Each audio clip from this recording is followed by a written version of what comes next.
cette rencontre.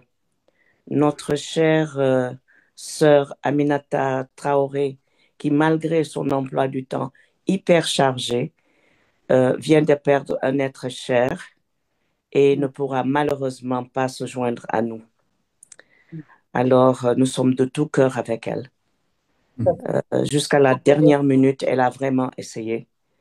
Et ça fait juste peut-être 1 heure et demie qu'elle a dit, ben, malheureusement, mon malade est parti.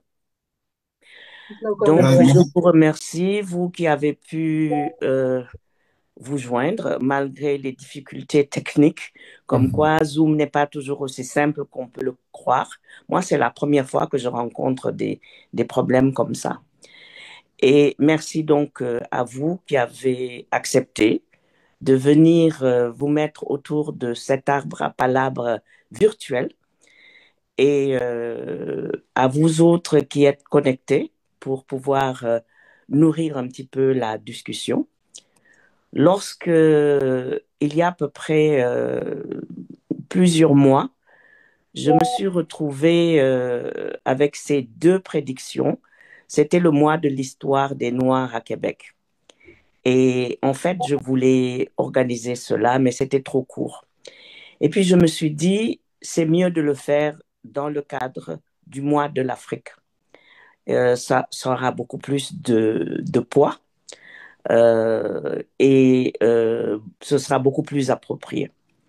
Donc, la première prédiction qui a eu lieu en 1920, et c'est un journaliste caustique qui s'appelle Henry Louis Mecken, qui a dit, au fur et à mesure que la démocratie, le concept va s'installer, le peuple profond va aussi se mettre à prendre des aises et un beau jour, nous allons nous retrouver avec un crétin complet à la Maison-Blanche, autocrate, narcissique. Et je pense qu'on y est. On n'a pas besoin d'expliquer ce qui est en train de se passer à l'heure actuelle aux États-Unis. Ensuite, 5 ans plus tard, en 1925, donc ça fait 100 ans exactement, un artiste américain, qui est lui satiriste, il a fait un dessin avec 3 géants et 2 minus à leurs pieds avec des fouets. Les 3 géants, c'est la Chine, l'Inde, l'Afrique, et à leurs pieds, l'impérialiste américain, les Européens, etc. Cette deuxième prédiction est en cours parce que nous avons vu comment la Chine est en train de toiser l'autocrate à la Maison-Blanche. Nous avons aussi vu comment l'Inde est en train de se lever malgré ses pesanteurs internes et externes avec sa guerre avec le Pakistan. Ces deux sont des pays. L'Afrique, c'est un continent avec 54 pays. Et sur les 54 pays, nous en voyons un qui a le courage de s'exprimer, de se lever et de dire ce qu'il pense. C'est l'Afrique du Sud. L'Afrique du Sud qui a osé traduire en justice le protégé puissant de Trump et qui non seulement le traduit en justice, mais obtient même gain de cause. Ce n'est pas pour autant que le Nord global reconnaît cette condamnation. Et c'est là où nous nous rendons compte que les 53 autres pays, il serait peut-être temps qu'eux aussi se réveillent, puisque le commentaire sur le dessin des 3 géants, c'était de dire ils vont se réveiller. Et c'est ça notre causerie, c'est de voir comment effectivement les autres pays, les autres 53 pays pourront apporter leur solidarité et leur voix à celle de l'Afrique du Sud pour ce réveil dont on a besoin. Nous savons aussi qu'hier, le président de l'Afrique du Sud a été reçu à la Maison-Blanche, que comme d'habitude, Trump a essayé de le piéger avec ce qu'il appelle le génocide des Blancs en Afrique du Sud. Mais nous verrons que le président de l'Afrique du Sud avait aussi ses arguments pour montrer au roi des fake news combien ce qu'il montrait comme preuve ne l'était pas. Alors, moi, je ne vais pas trop prendre de temps parce que nous n'avons pas beaucoup de temps, mais s'il y a des personnes qui voudraient poser des questions, ils pourront le faire, elles pourront le faire. Je vais passer la parole évidemment à notre modérateur. Je ne saurais trouver les bons mots pour remercier mon jeune frère Ibrahim Assal. Vraiment, il a été d'un soutien précieux et c'est lui d'ailleurs qui avait pu obtenir de Aminata Traoré qu'elle puisse contribuer à cette rencontre. Et depuis que je lui en ai parlé, il n'a que des encouragements. Je voudrais le remercier ici et lui dire combien j'ai d'amitié et et d'admiration pour ce qu'il fait à Trust Africa. Alors, mon frère Ibrahima, je te passe la parole. Merci, merci beaucoup. Merci pour ces mots extrêmement gentils. Vous êtes tellement généreuse. Merci. Je trouve que le fait d'avoir pris l'initiative d'organiser ces mois de l'Afrique au Québec et organiser beaucoup de panels, chacun aussi important que l'autre, est déjà quelque chose. Et je te suis depuis pas très très longtemps, mais je pense que tu es une grande source d'inspiration et tout ce qu'on fait, c'est d'essayer de suivre en fait le schéma que vous avez tracé, vous et des gens comme vous. Donc merci beaucoup. Merci à tous d'avoir accepté de participer à cette conversation, c'est une conversation, c'est comme ça que nous l'envisageons. Nous envoyons nos prières, et nos soutiens et notre amitié à notre grande sœur Aminata Traoré, qui était très enthousiaste, qui avait beaucoup de choses à dire justement sur ce thème. Mais malheureusement, les choses sont passées comme elles se sont passées. Nous prions pour le repos de l'âme de la personne disparue et nos condoléances à toute sa famille. Euh, oui, je pense que d'abord, ce qu'il faut saluer, c'est cette initiative de célébrer le mois de l'Afrique au Québec, hein. Et je pense que les prédictions dont on va parler c'est vraiment un sujet qui se prête à une célébration comme celle du mois de l'Afrique. Euh, Ce qu'il faut dire, et comme vous avez commencé à le dire, Marie, c'est que l'ordre mondial est en train de changer. Il est en train de changer à une vitesse peut-être qu'on pouvait difficilement imaginer il y a encore juste quelques décennies. Et évidemment, ce que ça nous pose comme question, et l'Afrique dans tout ça, hein? Et où est-ce qu'on va? Comment faire en sorte que on ne rate pas le train cette fois-ci? Et non seulement qu'on ne rate pas le train, mais qu'on soit parmi ceux qui conduisent le train du changement et qu'on amène le train vers des destinations beaucoup plus heureuses. Et comment sécuriser les intérêts stratégiques du peuple africain? Comment faire en sorte que les injustices historiques qui ont été commises soient réparées et comment on rééquilibre il faut les rapports de force.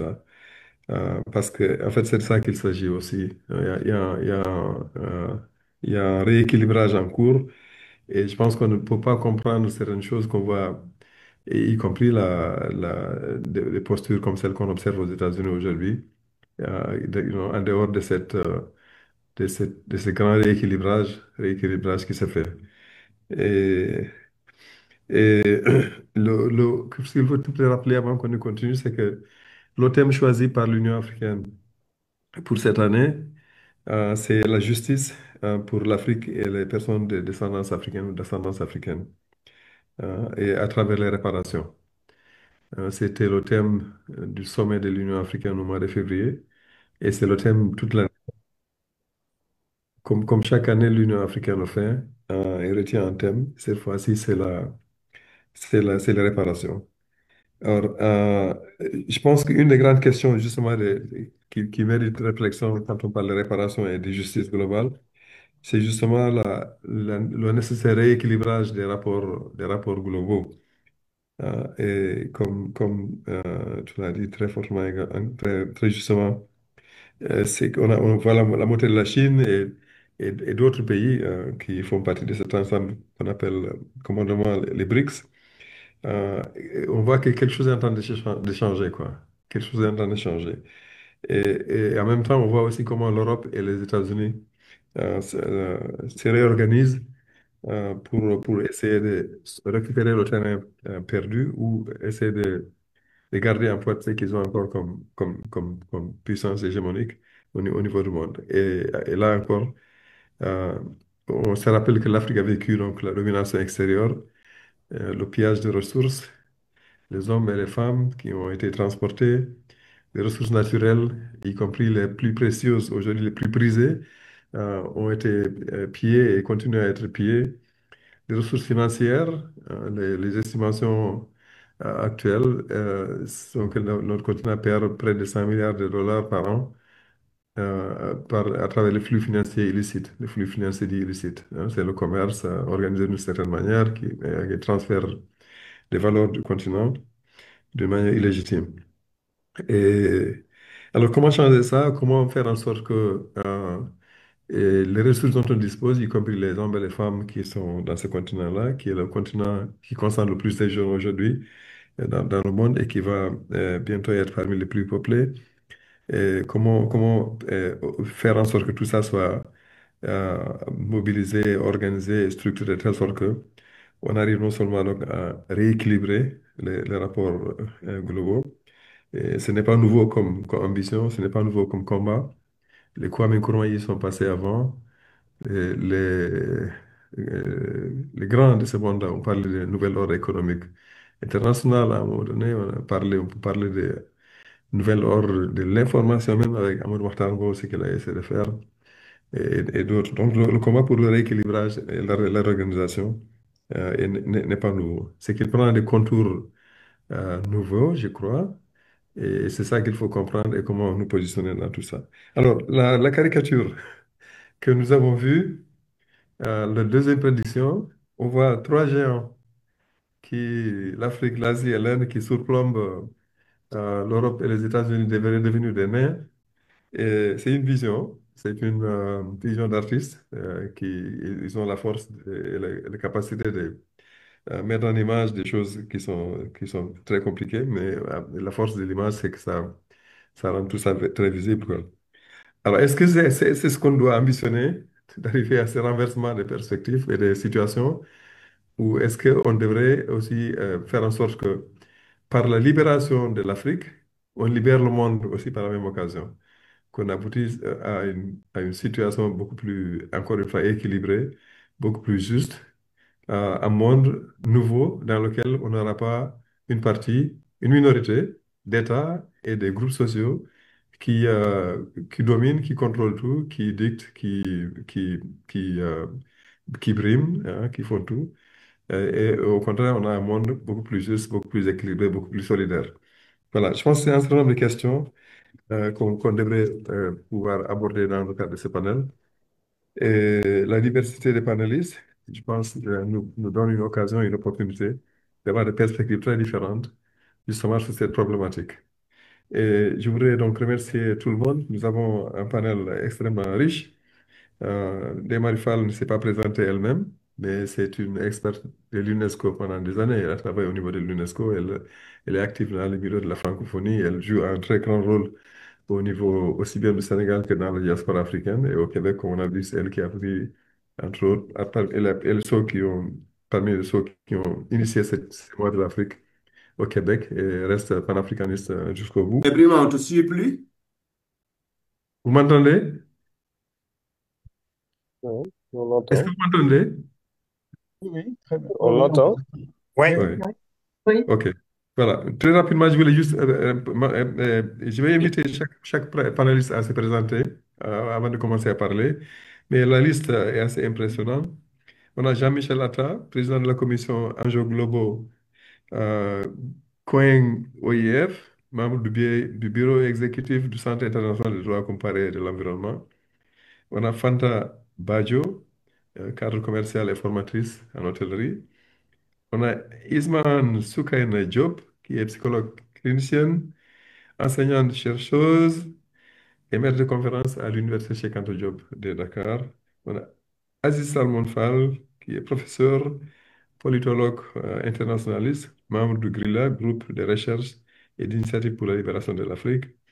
On a Ali Moussa Iye, qui est doctorant en sciences politiques de l'Institut d'études politiques de Grenoble et qui est président du think tank Afrospectives, une initiative de l'Afrique globale et qui a aussi travaillé à l'UNESCO pendant longtemps. Et on devait avoir Aminata Draman Traoré avec nous, ancienne ministre de la Culture au Mali. Voilà. On a également, on devait avoir Penda Mbow avec nous. Penda a enregistré une courte vidéo. On va commencer donc par la projection de ces courtes vidéos et puis après on passe aux présentations. Et le format, ça va être une présentation assez courte pour donner justement la place à un échange beaucoup plus important avec avec les participants. Donc, si nos amis qui contrôlent la technique pourraient nous projeter la vidéo de Pendambo, ce serait bien. Vous pouvez le faire maintenant.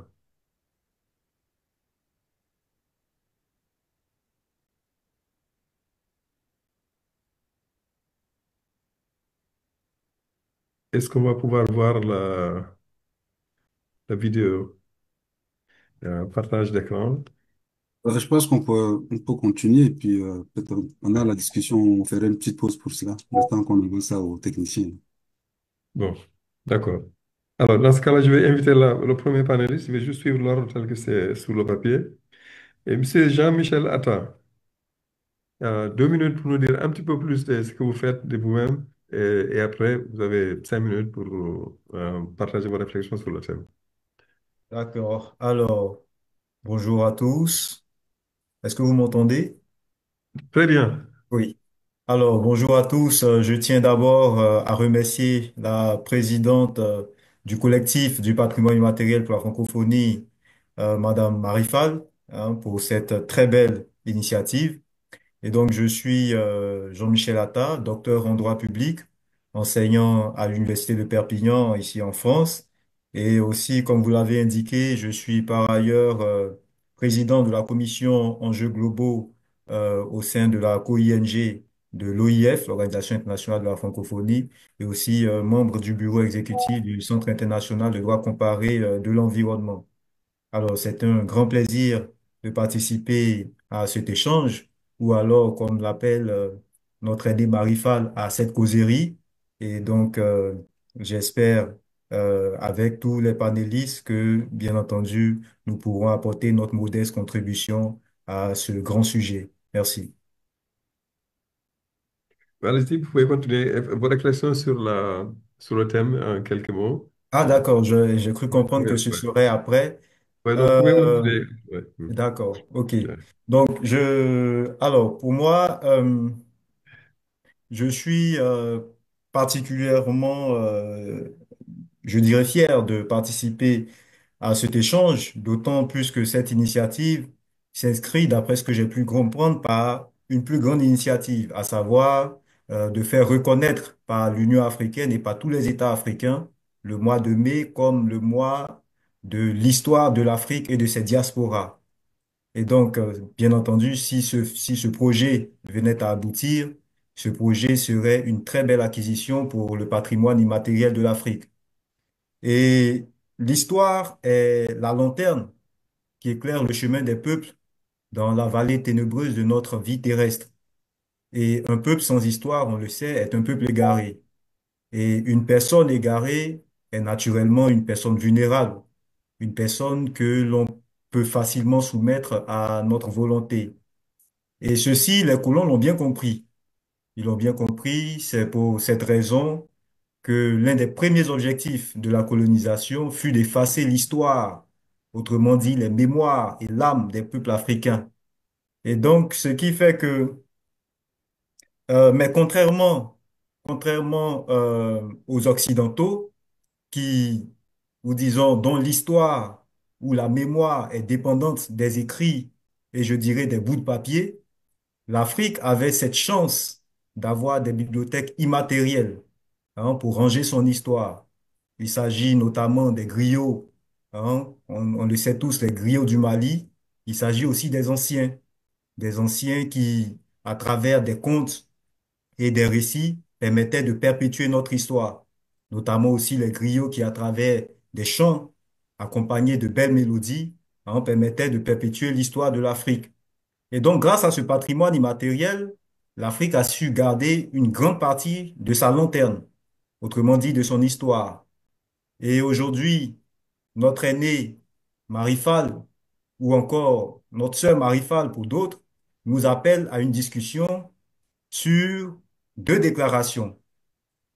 L'une sur la Maison Blanche, que je me garderai malheureusement de commenter, et une autre qui prédisait que l'Afrique, l'Inde et la Chine deviendraient les nouvelles puissances dominantes du monde.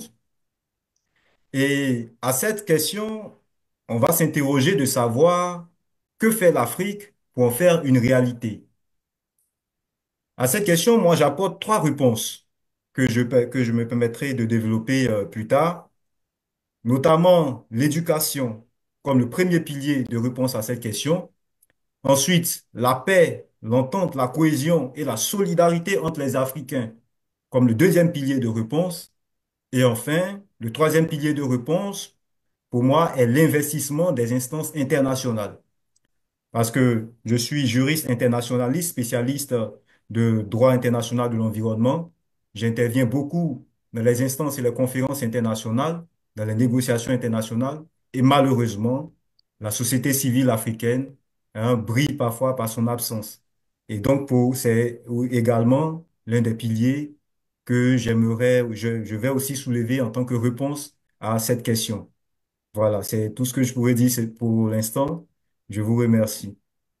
Merci beaucoup, monsieur Atta. C'est déjà un certain nombre de pistes de réflexion extrêmement intéressantes et importantes. Merci infiniment.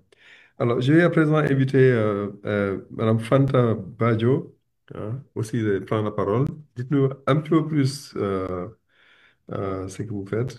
Parlez-nous un peu de vous-même en une minute et puis après, vous pouvez aussi dire comment vous ressentez les prédictions et comment vous voyez l'Afrique évoluer et ce qu'on Bon, devrait... Ouais. Allez-y. merci, je vous remercie et merci à tout le monde. Mes condoléances déjà pour notre sœur Aminata Baman. Et je suis Fanta Badio, je suis formatrice, je suis cadre commercial et je vous remercie donc pour ce mois de l'Afrique initié et pour le mois de mai. Et effectivement, l'Afrique est un continent magnifique et qui, malgré toutes les tares qu'elle a connues, donc l'esclavage, la colonisation, la néocolonisation et toutes les pertes de repères initiées par les prédateurs, les colonisateurs, elle a su, bon an, mal an, garder ses valeurs, quelques-unes de ses grandes valeurs. Et donc, nous avons connu euh, dans les siècles passés une très, très grande charte de démocratie, celle du Mandé, qui était une charte basée sur toutes les valeurs ancestrales africaines qui ont permis donc à l'Afrique de vivre, une partie de l'Afrique en tout cas, de vivre de façon euh, euh, paisible, donc avant l'arrivée des prédateurs, des colonisateurs. Vous m'entendez? Est-ce que vous m'entendez? Très bien, on vous entend. D'accord, très bien. Et donc, malgré tout cet art-là, elle a quand même su garder ses repères. C'est vrai que l'Afrique a été un continent de l'oralité, hein, déjà depuis c'est le début, et ce qui a permis que les prédateurs écrivent son histoire à sa place. Du coup, une histoire qui a été pour le moins biaisée et qui a fait en sorte que l'Afrique, d'une manière générale, aujourd'hui, a perdu pas mal de ses repères.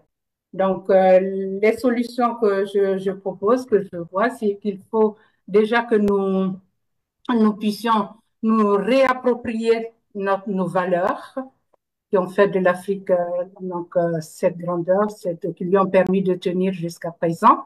Et puis ensuite de mettre l'accent sur l'éducation, mais vraiment l'éducation, de réécrire donc notre histoire par nous-mêmes, par nos valeurs, et puis ce qui permettra aux Africains de se reconnaître, de se retrouver, et puis ensuite de continuer donc le chemin de cette bataille pour le rééquilibrage mondial, hein, du rééquilibrage qu'elle puisse faire partie du monde avec toutes ces valeurs, que ces valeurs soient reconnues, parce que ce sont des valeurs qui ont toujours apporté la paix à travers le monde et à travers l'Afrique particulièrement. Et donc ensuite, vraiment, les solutions, les grandes solutions que je propose, c'est vraiment reprendre toute l'éducation, tout le système éducatif qui a été inculqué jusqu'à aujourd'hui et qui apporte quand même pas mal de problèmes. Et ensuite, beaucoup de formation, et puis surtout aussi la gouvernance. Aujourd'hui, beaucoup de pays africains ont un grand problème avec la gouvernance, ce qui provoque toutes les crises que nous voyons aujourd'hui. Et donc, il serait vraiment bon que et les gouvernants et les gouvernés changent les mentalités pour que nous puissions vraiment tous ensemble faire en sorte que cette Afrique-là puisse grandir et se hisser donc au niveau des autres puissances. Voilà un petit peu en gros ce que je peux dire. Merci infiniment. Merci, Madame Badio. La charte du Mandé, évidemment, on devait la célébrer davantage, la faire connaître. Tout à fait. Elle est extrêmement riche. Mm. Vous avez souligné l'importance de l'histoire et comment effectivement l'histoire a été falsifiée. Tout à fait. C'est tout un enjeu d'ailleurs l'histoire de l'Afrique. L'éducation, comme M. Atta, vous avez souligné ça également, il y a la question de gouvernance. Je pense que ça, c'est extrêmement important. Et ce qui était aussi implicite dans l'intervention de M. Atta, quand il a parlé de paix et de Tout à cohésion. Ouais. Merci infiniment.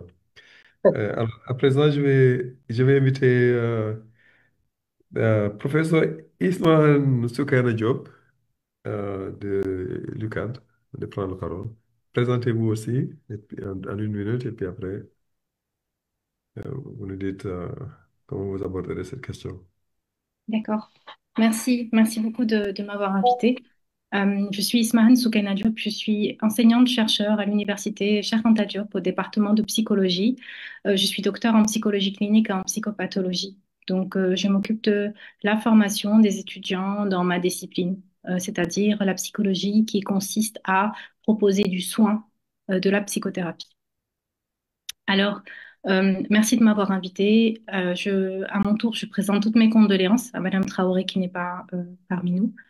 Euh, et je trouve que c'est une initiative très importante, ce à quoi vous nous invitez, de repenser les nouvelles initiatives par rapport à la réalité que nous représentons ici en tant qu'Africains, mais surtout à ce que nous avons eu comme vision de l'Afrique dans notre apprentissage. Et je pense que ce qui a été dit par mes deux présentateurs, les deux personnes qui ont parlé avant moi, fait beaucoup écho à cette question-là. la question de qu'est-ce que représente l'idée d'être africain et comment est-ce que cette idée-là, elle a été influencée par justement cette colonialité, pas nécessairement la colonisation, parce qu'on a beau penser que la colonisation est terminée, il reste quelque chose qu'on appelle la colonialité, c'est-à-dire le sentiment de rapport de force au niveau de votre identité même, c'est-à-dire l'idée que c'est mieux d'aller en Occident, c'est mieux d'être occidental, c'est mieux d'être occidentalisé. Toutes ces questions-là, en fait, ce sont des ramifications de la colonisation qui sont restées après le travail de la colonisation. Donc, de mon point de vue, étant psychologue, moi, cette question, je l'observe du point de vue de la question du soin, du point de vue de la question de l'identité au niveau du bien-être, par exemple, de l'estime de soi. Alors, la psychologie en Afrique, c'est une science qui, telle qu'elle est véhiculée, est une science venue d'ailleurs. C'est-à-dire qu'on ne l'a pas encore complètement appropriée au Sénégal. Je vais dire au Sénégal parce que d'autres pays d'Afrique de l'Ouest sont beaucoup plus avancés, ont eu des universités qui faisaient de la psychologie bien avant le Sénégal. On va parler de la Côte d'Ivoire, le Niger, le Bénin, le Cameroun, le Gabon, qui, depuis plus longtemps que nous, ont des facultés et des départements de psychologie qui forment des psychologues et qui donc forment des personnes à dispenser, diffuser des soins et donc sont plus avancées dans la recherche auprès de la population sur ce que la population vit en termes de représentation du soin, du bien-être, du normal, de la maladie, de ce que ça veut dire être bien dans sa peau, ce que ça veut dire se sentir bien ou mal. Et donc, il y a eu plus de temps pour faire des recherches et je pense que nous apprenons beaucoup et avons encore beaucoup à apprendre de ce sentiment de l'identité. Comment est-ce qu'on construit son identité et comment est-ce que les processus qui sont mis en place depuis l'enfance, la petite enfance, l'éducation, en contact entre les enfants, les adultes, entre les différentes générations dans une même famille, renforcent ce sentiment d'identité. Euh, et donc, étant donné qu'il y a encore, par contre, ce travail à faire sur qu'est-ce que c'est que se sentir bien ou être bien dans sa vie ou être bien dans sa peau ou être en bonne santé, qui sont encore influencés par la colonialité. On va parler de plusieurs éléments, comme par exemple l'estime de soi, qui est liée la question du colorisme, par exemple. On a plusieurs questions de santé publique qui sont liées au blanchiment de la peau, par exemple, qui sont un héritage direct de la colonialité et de la colonisation, c'est-à-dire la représentation du modèle positif d'identité comme étant un modèle occidentalisé, a comme conséquence le colorisme avec une hiérarchie directe qui est venue d'un travail. C'est-à-dire, ce n'est pas par hasard que on a l'impression que plus on est euh, clair de peau, plus on va atteindre des niveaux sociaux plus importants ou favorisant l'accès à certains niveaux de développement. C'est une réalité, c'est quelque chose qui existe dans le classement des individus au niveau de la colonisation, dans la représentation des personnes, dans la hiérarchie sociale. Et donc, il existe un véritable travail à faire pour casser ces idées-là, pour reconstruire une forme d'identité et d'estime de soi qui est proche de l'individu tel qu'il est dans sa réalité, pas un travail qu'il a besoin de faire sur lui-même pour devenir autre chose, pour devenir quelqu'un d'autre.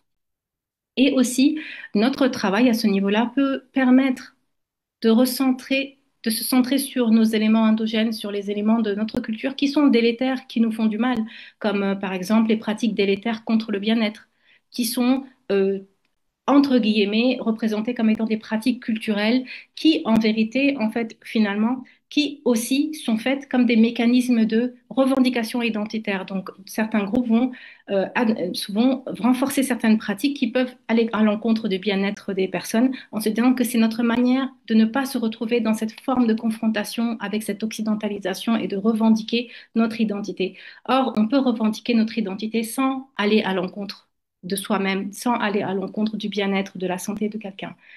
Et il y a également des mécanismes endogènes qui sont protecteurs et qu'on peut encourager, dont on peut se servir pour renforcer les points que mes prédécesseurs ont abordés tout de suite, la question de l'éducation. On peut utiliser des éléments de tradition orale pour renforcer l'éducation. Pour renforcer l'économie, on peut utiliser des mécanismes de communautaires d'économie solidaire qui marchent, qui ont apporté leurs fruits. Donc, il existe des facteurs protecteurs dont on peut se servir pour renforcer la société, qui viennent de notre histoire. Tout comme il existe des facteurs délétères, mais qu'on peut finalement dépasser, dont on peut se débarrasser pour avoir une nation plus forte et pour favoriser tout le monde dans un meilleur développement. Voilà, c'est ce que je voulais dire. Merci. Merci beaucoup, Ismaël. Merci. C'est intéressant et c'est important. Vous avez abordé aussi beaucoup de questions. La colonialité, évidemment, on porte ça sans s'en rendre compte et ça impacte de tellement de manières. Et évidemment, la question de l'estime de soi est déterminante.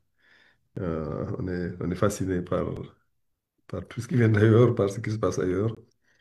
Et non, non, je crois que vous avez abordé vraiment tellement de questions qui sont au centre justement de cette problématique. C'est le point de départ, quoi. En fait, le socle identitaire et le socle interne, le fondement interne qu'on devait bâtir là, et sur lequel on devrait partir pour justement pouvoir faire face au reste du monde avec beaucoup plus d'assurance et beaucoup plus de confiance en soi. Merci. Ebrima, Oui, apparemment, il y a des participants qui ne semblent pas entendre,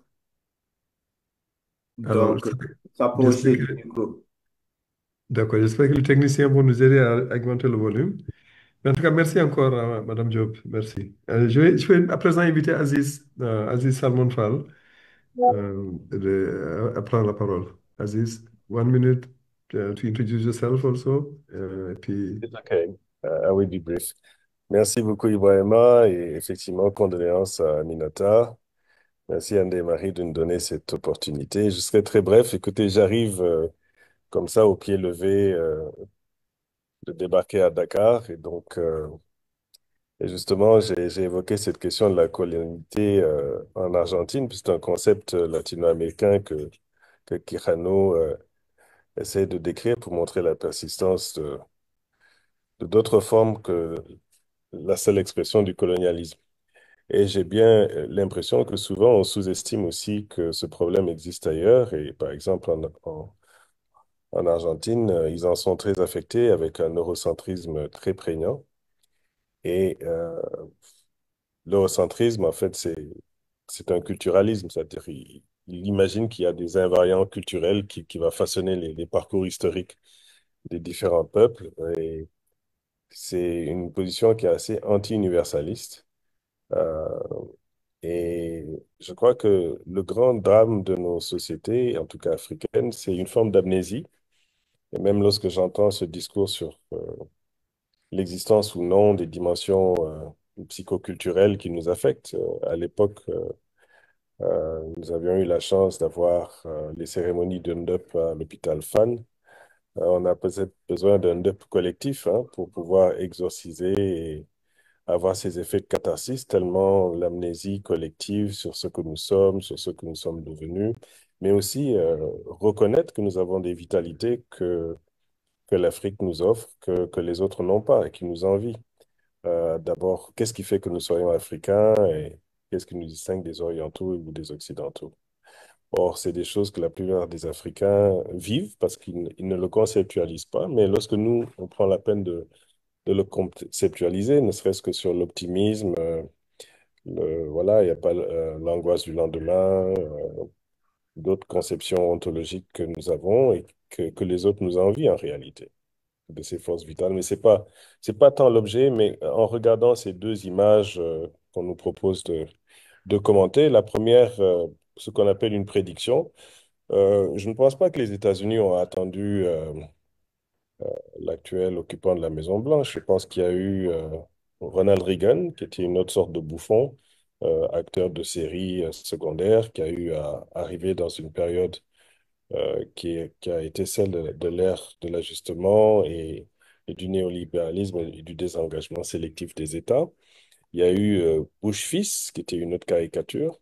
Celui-ci est tout simplement d'une forme d'arrogance décomplexée, mais ce qu'ils disent, au fond, c'est la vanité et l'arrogance d'un système qui continue de penser le monde dans la doctrine Monroe, dans l'unipolarité, et de vouloir tout simplement l'accès des ressources de la planète à leur seule fin, mais à la grande différence de l'ère précédente, il s'agit de régimes illibéraux, donc qui se rendent compte que la mondialisation, lorsqu'elle a été jouée par certains pays périphériques, leur ont porté préjudice et ils sont très effrayés par la dédollarisation. La seconde image aussi est un peu une œuvre d'eurocentrisme, puisqu'en fait, elle méconnaît l'existence d'une Afrique qui a été beaucoup plus puissante que toutes les autres formation sociale, mais c'est une question de cycle. C'est pour ça qu'il faut étudier le système monde dans la durée. C'est sûr que sur ce cliché particulier, on a une sorte d'ère qui est celle de l'éveil de peuples qui ont été opprimés. Donc, nous avons en commun avec les Chinois et les Indiens d'avoir été assaillis par les puissances conjuguées des formations européennes. Et ce qu'on appelle l'éveil est en fait principalement la lutte contre l'oppression et la tentative d'arracher leur développement. Et donc la Chine particulièrement a réussi, depuis qu'elle a battu les Japonais, à réussir ce que la Russie et l'Union soviétique n'ont pas pu faire, c'est-à-dire une forme de socialisme de marché et une capacité de compter sur leur propre force et de redessiner les cartes. Mais ça aussi, une fois de plus, c'est une méconnaissance de la Chine, puisque au XIIIe siècle, la Chine était tout aussi puissante que toutes les puissances européennes réunies. Donc, pour nous qui sommes africains et qui avons une vision du temps long, ce qu'il faut tout simplement espérer, c'est qu'on prenne la conscience de nos capacités et qu'on puisse comprendre d'abord la réalité de notre insertion dans le système monde. Et si on comprend comment on est inséré, ce que la plupart des gens ne comprennent pas, si on sort du culturalisme, donc des croyances souvent même obscurantistes qui nous empêchent de voir la réalité, que nous sommes les agents de l'histoire, que c'est à nous de nous emparer de cette histoire.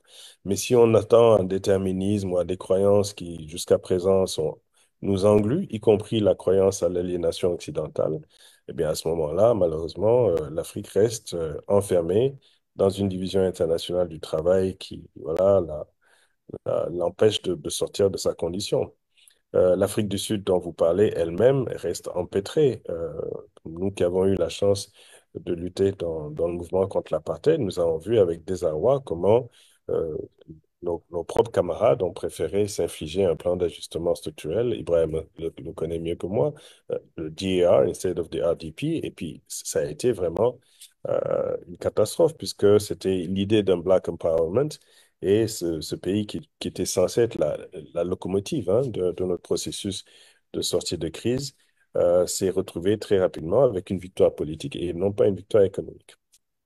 L'autre pays qui a été complètement démantelé, c'est la Libye. Et en démantelant la Libye, qui au passant était le seul pays qui était capable de gratifier le projet panafricain de non seulement d'émolument, mais de volonté politique, on a réussi à se faire éparpiller donc des armements et des forces djihadistes qui elles-mêmes ont été instrumentalisées, comme j'ai eu à le montrer dans le film Africom Go Home, base étrangère hors d'Afrique, euh, par ce djihadisme qui est sur le terreau fertile de nos croyances et des plans de l'OTAN de continuer géopolitiquement à dominer le continent. Donc si le continent ne se réveille pas, si les luttes qui ont été menées par des gens qui aujourd'hui auraient eu 100 ans, comme Lumumba, Frantz Fanon ou Malcolm X, si ces gens-là qui ont fait tout ce travail n'est pas compris par des générations euh, de saisir la poursuite de la lutte, malheureusement, nous allons rester dans la gestion de l'enlisement.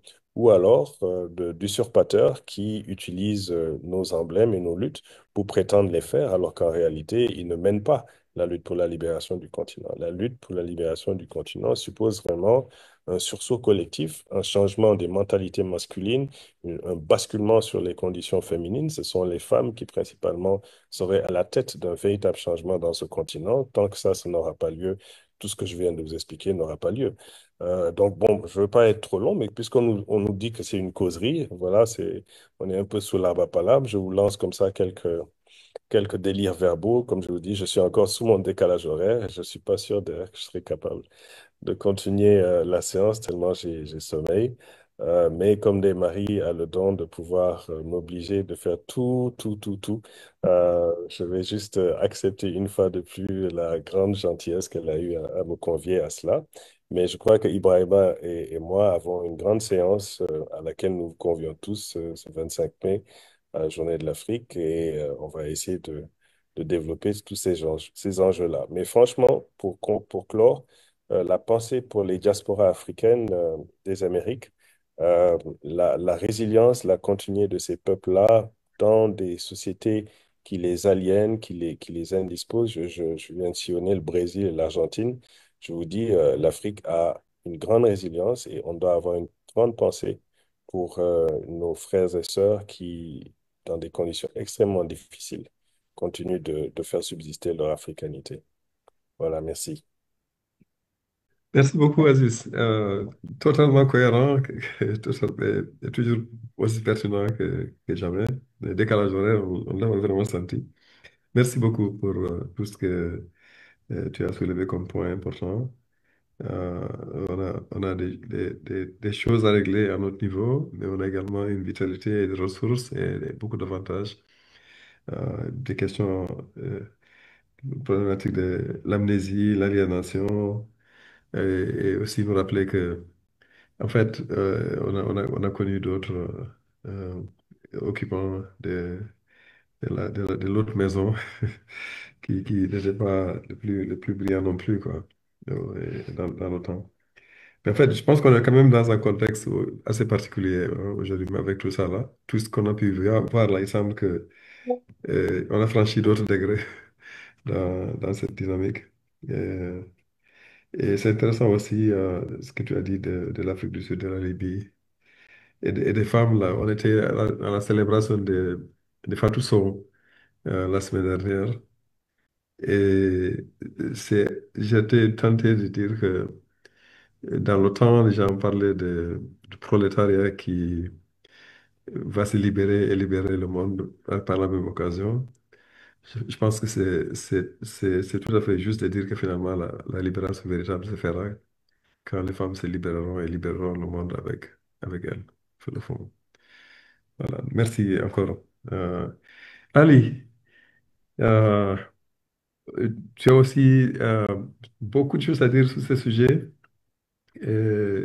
Parle-nous un petit peu de toi, et surtout pour ceux qui ne le connaissent pas vraiment, 2 minutes, et puis après, je dirai comment tu as abordé cette question. Oui, bonjour, bonjour tout le monde.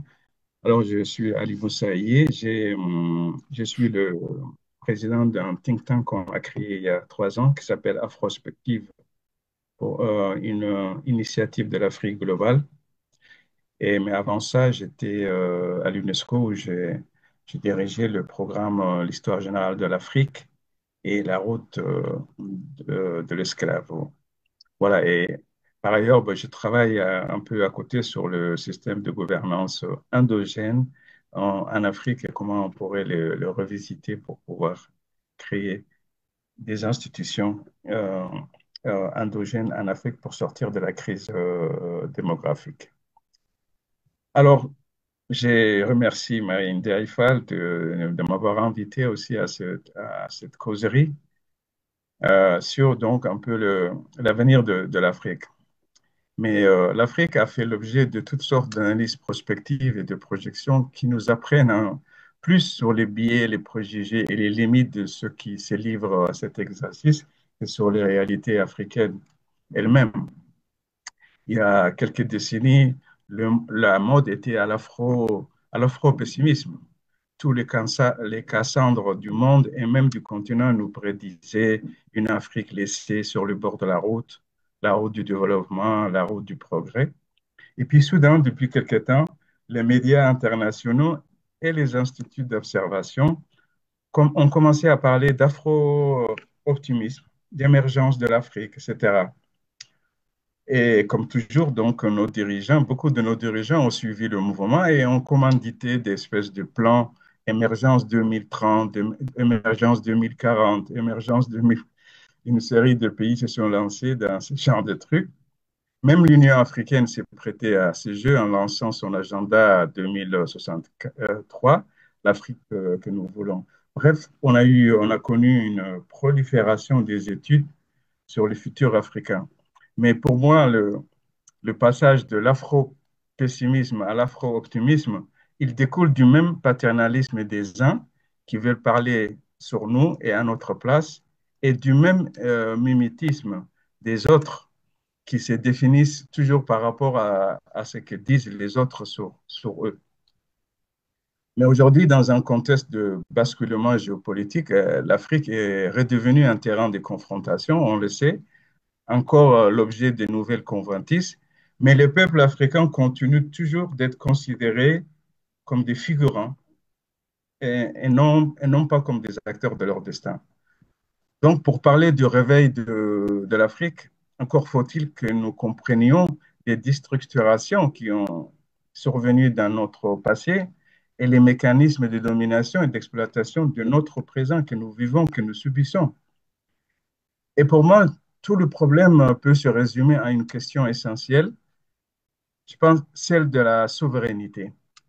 L'Afrique n'a jamais recouvert son autonomie de pensée et d'action et d'innovation qu'elle a perdue depuis que les vautours de l'esclavage et de la colonisation se sont abattus sur elle. Les indépendances ont été un grand leurre, en fait, un mirage dans lequel nous avons perdu beaucoup de nos illusions. Donc, pour répondre à la question qui nous est posée de savoir quelles sont les conditions pour un réveil de l'Afrique, il faudrait, je pense qu'il faudrait que nous sortions de certains paradigmes. Et moi, là, je voudrais juste citer rapidement 3 paradigmes. Le paradigme de notre infériorité civilisationnelle, qui a été méthodiquement construit depuis l'esclavage. L'Afrique, donc, n'aurait fait aucune contribution significative au progrès de l'humanité et elle a toujours été un espèce de réceptacle des apports des autres civilisations, arabes, asiatiques, et perses, européennes. Je crois que ça a été construit et c'est un paradigme que nous avons beaucoup intériorisé. Le deuxième paradigme, c'est celui du sous-développement. Donc, que l'Afrique serait sous-développée et qu'elle devrait rattraper les pays avancés en suivant le modèle de développement occidental. C'est un paradigme très fort qui est dans la tête de tous les dirigeants africains. Et le troisième paradigme, pour moi, c'est le paradigme des traditions anti-progrès que les peuples africains ont et qu'il faudrait changer pour mettre l'Afrique au diapason du développement. Et dans beaucoup de pays africains, on essaie de lutter contre ces mauvaises traditions qui nous empêchent de progresser et de nous développer. Donc, tous ces paradigmes ont vraiment tellement été intériorisés par les élites africaines. Pourquoi? Parce qu'elles continuent d'être enseignées dans les écoles et dans nos universités. Il faut voir les curricula qui sont enseignés dans nos universités. Ils continuent à perpétuer ces paradigmes que je viens de citer. Alors, pour sortir de ce paradigme, pour moi, il faut que nous réalisions 4 types de ruptures, ou plutôt que nous recouvrions 4 types de souveraineté. Alors, la première souveraineté, c'est la souveraineté épistémologique, pour nous libérer des ontologies, des visions du monde et des récits que les Européens ont construits depuis les conquêtes du monde, c'est-à-dire depuis 1492. Il faut que nous apprenions, que nous renouions avec nos cosmogonies, nos cosmovisions, qui doivent aussi nous servir comme des fondements des systèmes politiques que nous voulons mettre en place. Et la deuxième souveraineté, c'est la souveraineté sociopolitique, pour se libérer des modèles de gouvernement, d'État qui nous sont imposés comme des modèles universels. Il faut que nous renouions avec nos systèmes de gouvernance qui ont développé tout un processus de dialogue, de prise de décision collégiale, consensuelle. L'Afrique, en fait, a été le continent qui a abrité toutes les formes de gouvernance et de justice. Les grands empires décentralisés, des royaumes centralisés, des petites formations sociopolitiques. On a vraiment abrité tout ce différent, donc on peut en choisir et prendre le modèle qui peut nous correspondre. Et enfin, la souveraineté économique, bien sûr, pour se libérer de la prédation de nos ressources naturelles que nous devons apprendre à contrôler, à gérer, à transformer. Et pour cela, à créer des alliances pour justement et ne pas pour échapper aux intimidations des groupes multinationaux et des pays qui les supportent. Et enfin, il faudrait, et pour qu'on puisse recouvrir cette souveraineté économique, il faut qu'on puisse explorer et exploiter nos ressources culturelles et intellectuelles qu'on oublie souvent. L'Afrique n'a pas que des ressources naturelles, elle a aussi des ressources culturelles que je pense sur lesquelles qu'il faudrait exploiter. Et enfin, la dernière souveraineté que nous devons recouvrir, c'est la souveraineté de penser notre futur. Nous ne pouvons plus laisser les autres nous prédire des futurs et des trajectoires. Nous devons penser notre futur débattre des scénarios possibles et définir des stratégies de long terme correspondantes. Mais ce que je viens de dire, c'est pas nouveau, c'est ce que les activistes et les intellectuels professionnels africains n'ont cessé de répéter euh, pour que l'Afrique retrouve sa souveraineté. Mais bon, on sait comment la chape de la colonialité dont on venait de parler, comment elle pèse encore sur nos mentalités, comment elle façonne encore nos comportements et nos imaginaires. Mais moi, je crois que le moment est plus que propice aujourd'hui pour réaliser ces ruptures, car nous assistons à trois, moi je vais résumer, à trois nouveaux développements ou phénomènes dans le monde. D'abord, c'est la faillite totale du système dominant, dont les présupposés philosophiques, politiques, socio-économiques, etc., sur lesquels il était basé, sont tous en crise et soulèvent de sérieux doutes sur leur pertinence, leur universalité, leur durabilité et leurs bénéfices pour tout le peuple. Et puis, il y a aussi le déclin des ex-puissances coloniales qui subissent les effets pervers de leur propre système et dont la guerre en Ukraine et le génocide à Gaza a révélé toute la faillite éthique et morale. Et enfin, un troisième développement que je trouve qui est intéressant, c'est la montée d'une opinion publique africaine qui s'exprime haut et fort pour soutenir les expériences de souveraineté en Afrique aujourd'hui. Voilà, aujourd'hui, nous assistons vraiment à l'émergence de nouvelles générations d'intellectuels, d'activistes et même de dirigeants qui aspirent sérieusement à rompre avec les relations de dépendance et les modèles de gouvernance et de développement qui soutiennent donc cette domination néocoloniale. Et tous ces éléments sont en même donc de nous donner un peu d'espoir et de donner à ces jeunes générations de l'espoir de voir l'Afrique émerger. Mais encore une fois, il ne faudrait pas que nous tombions dans la même naïveté que celle qui a prévalu durant les, les- les indépendances. Car, euh, et nous devons relever les défis les plus importants. Enfin, donc, alors, il y a le défi de l'unité politique et de l'intégration économique qu'on doit relever si on veut vraiment émerger. On doit relever le défi de fonder un modèle endogène de développement qui est basé sur nos propres cosmovisions, nos valeurs culturelles, nos expériences historiques et aussi l'expérience historique des diasporas. Bon, on sait tous que le concept de développement que nous utilisons est une invention culturelle d'origine occidentale qui a imposé une certaine conception de l'humanité, de la nature, des relations sociales, des interactions avec les êtres non humains. Il faut que nous pensions notre propre modèle de post-développement qui soit différent de celui qui est basé sur ces valeurs de compétition, le darwinisme social.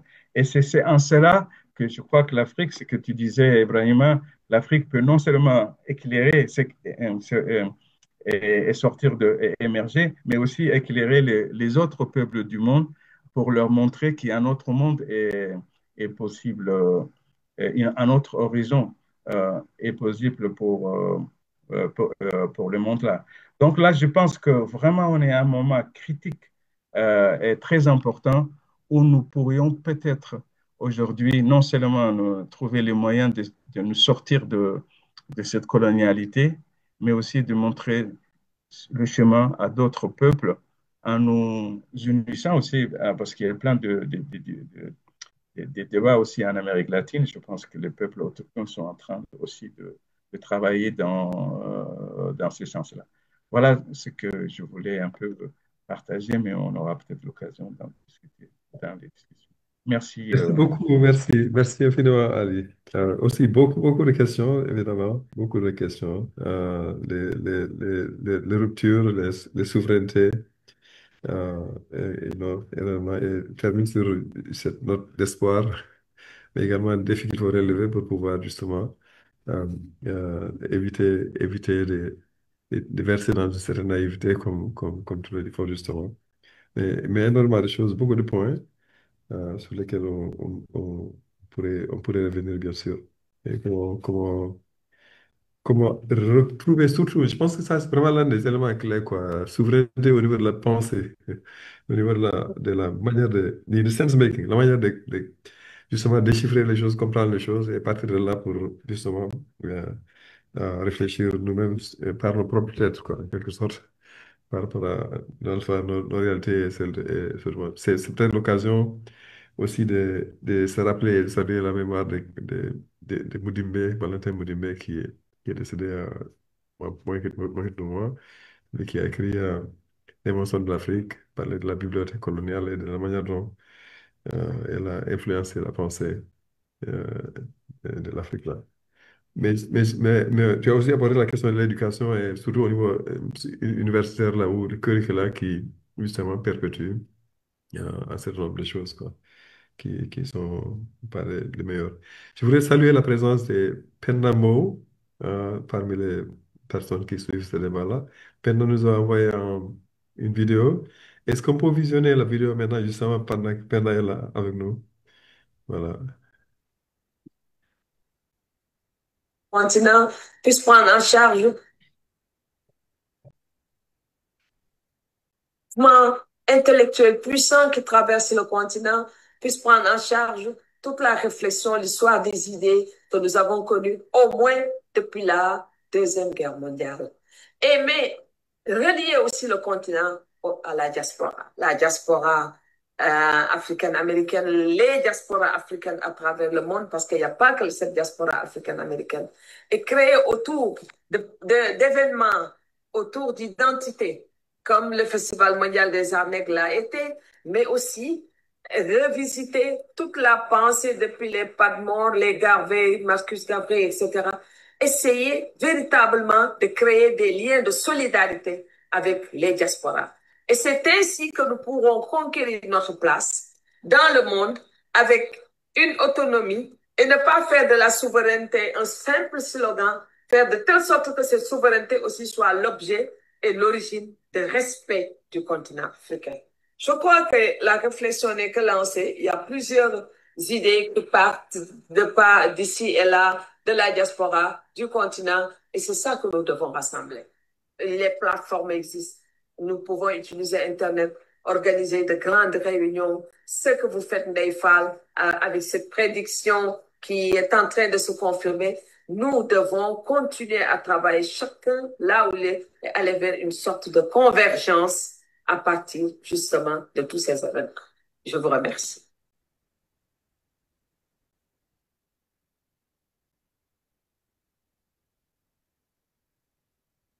Très bien, merci beaucoup. On va arrêter le partage maintenant d'écran. Et merci beaucoup, Penda. Et je ne sais pas si tu veux prendre la parole pour ajouter un mot. Tu as suivi le débat, tu as suivi certaines des interventions avant qu'on revienne aux autres.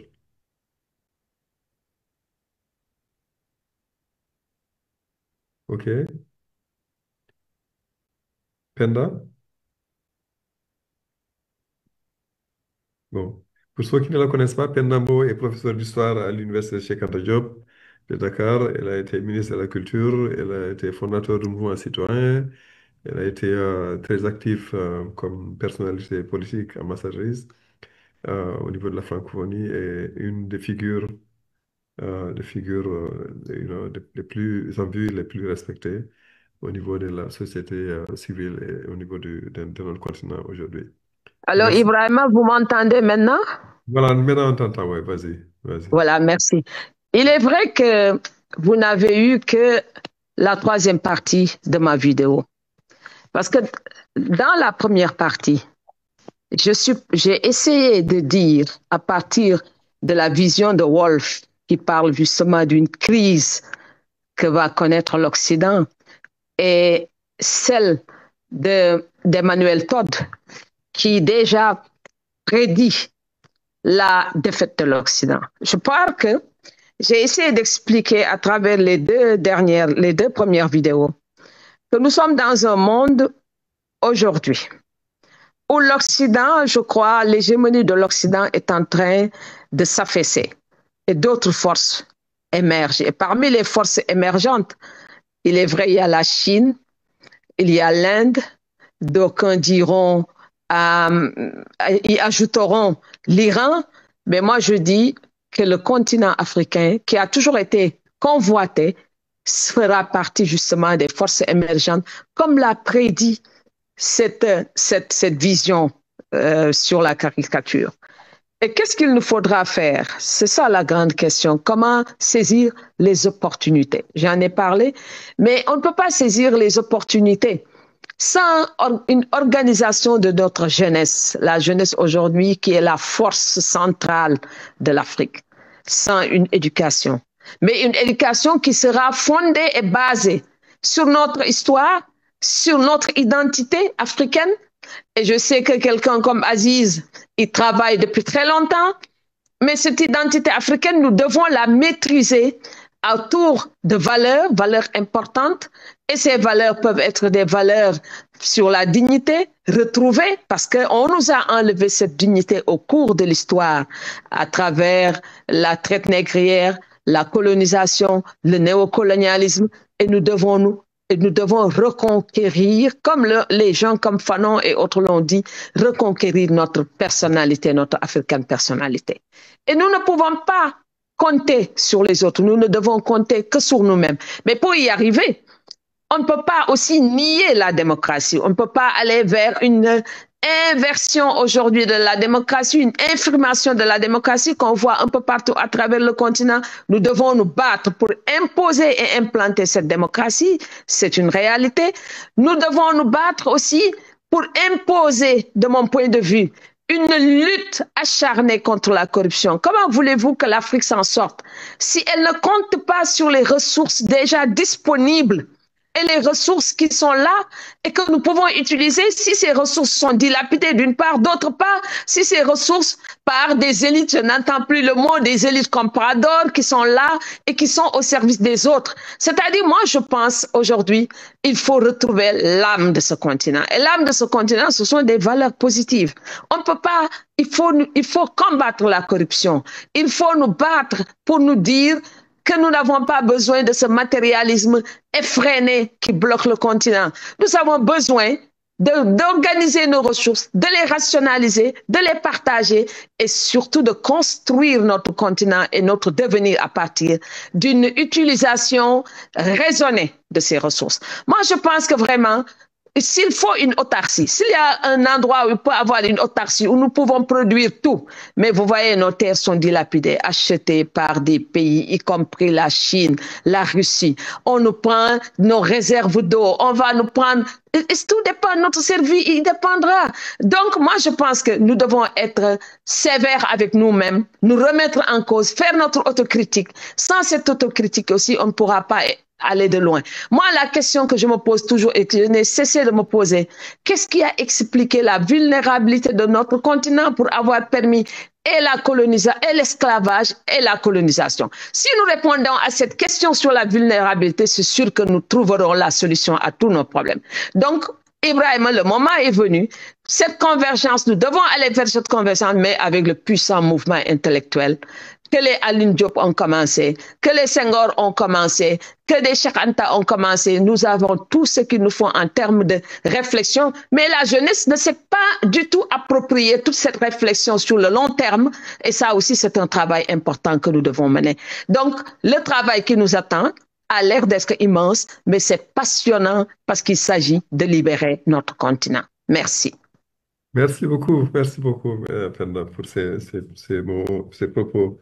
Il faut juste plein de choses, la jeunesse, l'éducation, la démocratie, la corruption, retrouver l'âme du continent et effectivement s'organiser pour faire tout ce qui est nécessaire là, pour y arriver. S'il faut l'autarcie, on ferait, on ferait le nécessaire, quoi, faire notre autocritique également. Voilà, je voudrais à présent, il reste combien, peut-être une vingtaine de minutes sur le temps qu'on avait alloué à ces panels euh, ouvrir le débat et d'abord permettre aux panélistes d'abord s'il y a une réaction rapide de l'un des panélistes à ce que d'autres panélistes ont dit. On va commencer par là et puis après on donne la parole à tous ceux qui souhaiteraient le prendre parmi les autres participants. Vous savez comment lever la main. Il faut cliquer sur participant et je pense que vous allez me réagir plutôt. Et puis, il y a une main, là, vous allez lever la main, vous levez la main, et puis après, on verra où ça va. Merci encore, Penda. Et merci à tous les panélistes pour les interventions qui se recoupent, hein. On a vu que les gens ont abordé des questions qui se recoupent souvent. La question de la colonialité est venue plusieurs fois, y compris dans l'intervention des Aziz et celle d'Ali.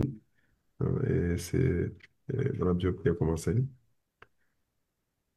Bon, Any- Monsieur Ibrahim, il y a deux mains levées, Madame Soukaina et Monsieur Atta. Allez-y, alors, dans quel... Soukaina et puis... Madame, Madame ouais, ouais. Soukaina et puis ensuite Monsieur Atta. Allez-y, Soukaina et puis à toi. D'accord, merci, merci beaucoup. Euh, j'ai été très contente d'entendre toutes les présentations de mes copanélistes, toutes sur des thèmes différents, toutes mettant en évidence des aspects différents, et je trouve très enrichissant l'interdisciplinarité de tout ça. Je reviens sur un point qu'a abordé professeur Fall sur la question du genre, qui est essentielle et qui en fait est très intéressante parce que toutes ces personnes dont on a parlé comme des icônes soit du panafricanisme, soit de la révolte, soit du sursaut d'éveil de l'Afrique ou des mouvements diasporiques contre le colonialisme, contre la colonialité, ont tous pointé du doigt les problématiques de genre et ont tous pointé du doigt la question de l'égalité, de l'équité et de l'avancement des pays dans une démarche globale de développement humain, c'est-à-dire que l'éviction de comportements délétères au niveau du genre, comme la violence basée sur le genre, comme la discrimination contre le développement des femmes qui constituent 51% de la population d'à peu près tous les pays, sont les premières choses dont il faut se débarrasser pour évoluer, pour que l'Afrique évolue. Et ça, je pense que ça s'est retrouvé dans énormément de travaux écrits et de publications recensées de ces personnes-là. Pourtant, les questions de genre restent portées dans la majorité de nos États en Afrique je vais parler uniquement de l'Afrique. C'est vrai que l'Amérique du Sud constitue un autre espace très important dans le contexte afro-diasporique, l'Amérique du Sud et les Caraïbes, et qu'il est très important de tenir compte du développement de toute cette pensée-là et qu'elle est essentielle aussi pour comprendre la nôtre. Mais au niveau de nos mouvements citoyens, il y a peu de prise en compte de toutes les questions qui sont liées au genre. C'est-à-dire que les mouvements citoyens qui sont panafricanistes, ils se concentrent sur les questions sociales globales, mais presque, ce sont les mouvements féministes qui s'intéressent aux violences basées sur le genre. Pourtant, il faut quand même noter que ces personnes qui subissent la violence basée sur le genre sont des citoyennes aussi, qui n'ont pas accès à l'école, qui sont victimes de violences, qui sont aussi citoyennes que les autres citoyens, mais les mouvements panafricanistes qui soutiennent le développement de l'Afrique écartent plus ou moins ces questions et les laissent aux féministes, comme si les féministes étaient supposées gérer les femmes, alors que quelque part, elles sont membres actifs de la société comme toutes les personnes et en fait, elles constituent même la majorité en fait de la société. Donc, moi, je pense que ce point-là, il est important qu'on l'aborde d'un point de vue assez historique, humain, psychologique, social, de toutes les possibilités, parce que, comme on l'a dit, et je pense que le professeur Fall l'a bien souligné dans son intervention, il y a des constructions, des représentations sociales délétères importantes dans nos sociétés qui sont contre notre développement, mais qui visent à préserver les intérêts des groupes dominants. Et dans nos sociétés, on a intégré la colonialité sur le plan du genre. Et le groupe dominant, c'est devenu le groupe masculin, qui inflige au reste de la société des traitements négatifs ou une forme de manque d'accès à des ressources, et les ressources ne sont pas équitablement partagées. Et je pense que ça, c'est important de le souligner, c'est ce que je voulais ajouter. Merci. Merci beaucoup, merci beaucoup. Très important comme point. La question du genre est évidemment centrale. Comme je disais aussi tout à l'heure, là, je pense que c'est effectivement là l'une des lignes d'attaque les plus importantes. C'est par là, je pense que le plus grand bouleversement va avoir lieu, en fait. C'est en redressant un petit peu ces déséquilibres-là qu'on pourra vraiment s'atteler parce que ça libère aussi des énergies, ça libère des forces, ça libère une créativité extraordinaire.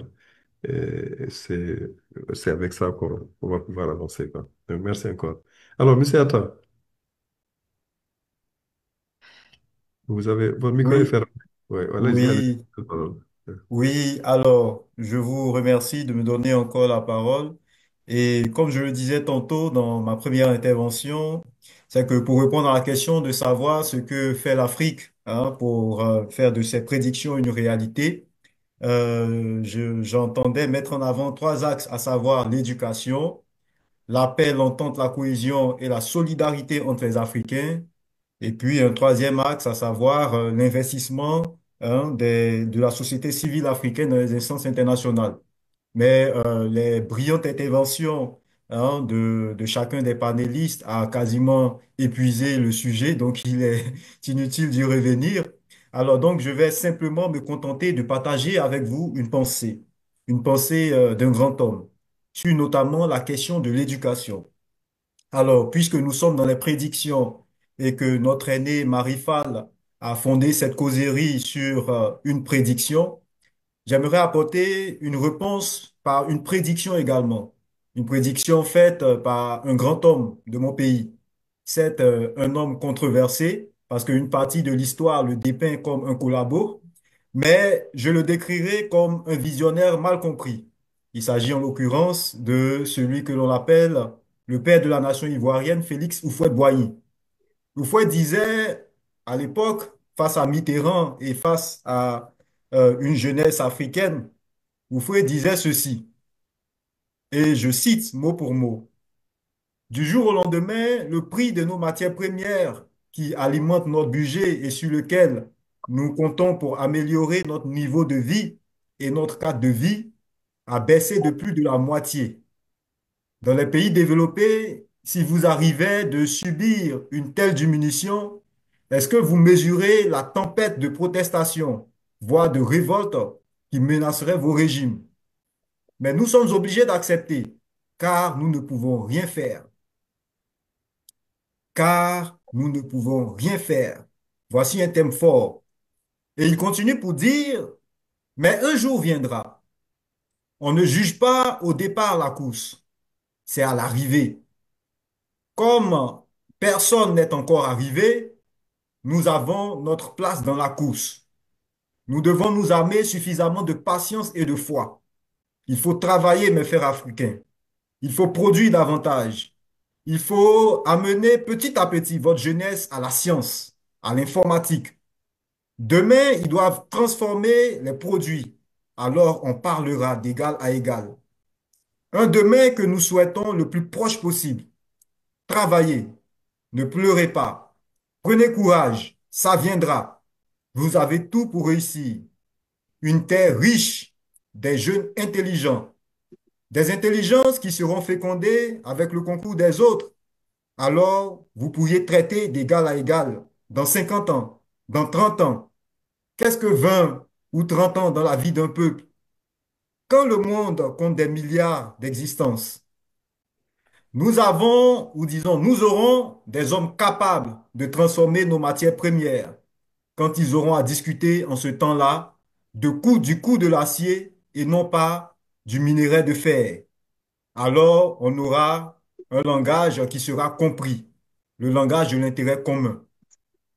Et, chers collègues, chers panélistes, c'est ces propos du vieux, comme on l'appelait en ce temps, que j'aurais aimé partager avec vous. Parce que il en ressort que Houphouët avait compris qu'en leur temps, ils étaient faibles et impuissants. Sortant à peine naturellement de la colonisation, ils savaient que ce serait suicidaire de prétendre un quelconque bras de fer avec l'ancienne puissance coloniale. Mais bien entendu, sans entrer dans des considérations politiques ou doctrinales, nous avons tous été témoins de ce qui a été réservé à nos braves leaders historiques qui ont tenté d'arracher tout de suite l'indépendance. Alors, nous en sommes un peu tous témoins. Alors le vieux s'est dit que si je suis faible aujourd'hui, il faut que je mette les moyens en œuvre. Il faut que je mise sur l'éducation pour que mon peuple soit fort demain. Alors la question que je me pose aujourd'hui, est-ce que plus de 60 ans après, on peut considérer que la jeunesse africaine est forte? Est-ce qu'on peut considérer que les Africains sont forts pour traiter aujourd'hui d'égal à égal avec l'ancienne puissance et retrouver pleinement son identité? Je dirais oui, mais avec un peu de nuance. Oui, c'est vrai, aujourd'hui, nous avons beaucoup de jeunes formés, beaucoup d'Africains, je dirais, éclairés. Mais malheureusement, nous avons un problème de leadership.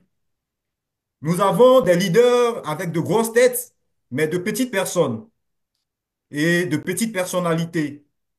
Des gens qu'on qualifie d'érudits ou d'intellectuels, mais qui ne savent pas discuter d'égal à égal pour défendre les intérêts des Africains.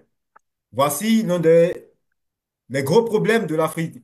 Et ceci passe par l'éducation, avec un peuple mieux formé, avec une jeunesse mieux formée, qui ne se contente pas seulement d'avoir des diplômes ou d'avoir une grosse tête, mais qui retrouve sa personnalité et son identité, comme l'ont souligné notamment Soukaina et Aziz, hein, qui retrouvent ce qu'on appelle la souveraineté alors, pour employer les mots d'Ali, qui vont retrouver la souveraineté civilisationnelle, à ce moment-là, la véritable indépendance et le véritable développement à l'africaine de l'Afrique pourra s'amorcer. Alors, voici les quelques mots que j'aurais aimé rajouter. Merci. Merci beaucoup. Merci, merci infiniment. Merci. Propos très, très fort, très citation de Houphouët-Boigny et cette insistance sur la jeunesse, l'importance de la jeunesse, mais également l'éducation et c'est tout ce qu'on doit faire pour les renforcer. Parmi les autres panélistes ou les participants, est-ce que quelqu'un d'autre souhaiterait prendre la parole? The floor is open. Dienaba qui a levé la main. Dienaba, oui, je vois pas tout le monde. Merci de m'avoir aidé. Dienaba. Oui, bonjour. Merci beaucoup. Je m'excuse d'être arrivée en retard. Je suis prise avec nos journées départementales, donc ça fait 2 jours qu'on est en conclave et c'était très compliqué de me libérer. J'ai suivi une partie des discussions. Je remercie vraiment les interventions que je salue énormément, puis ça nous donne de l'espoir. Professeur Dienaba Diaye, Lucas, professeur agrégé de droit, membre du collectif aussi, coordonne.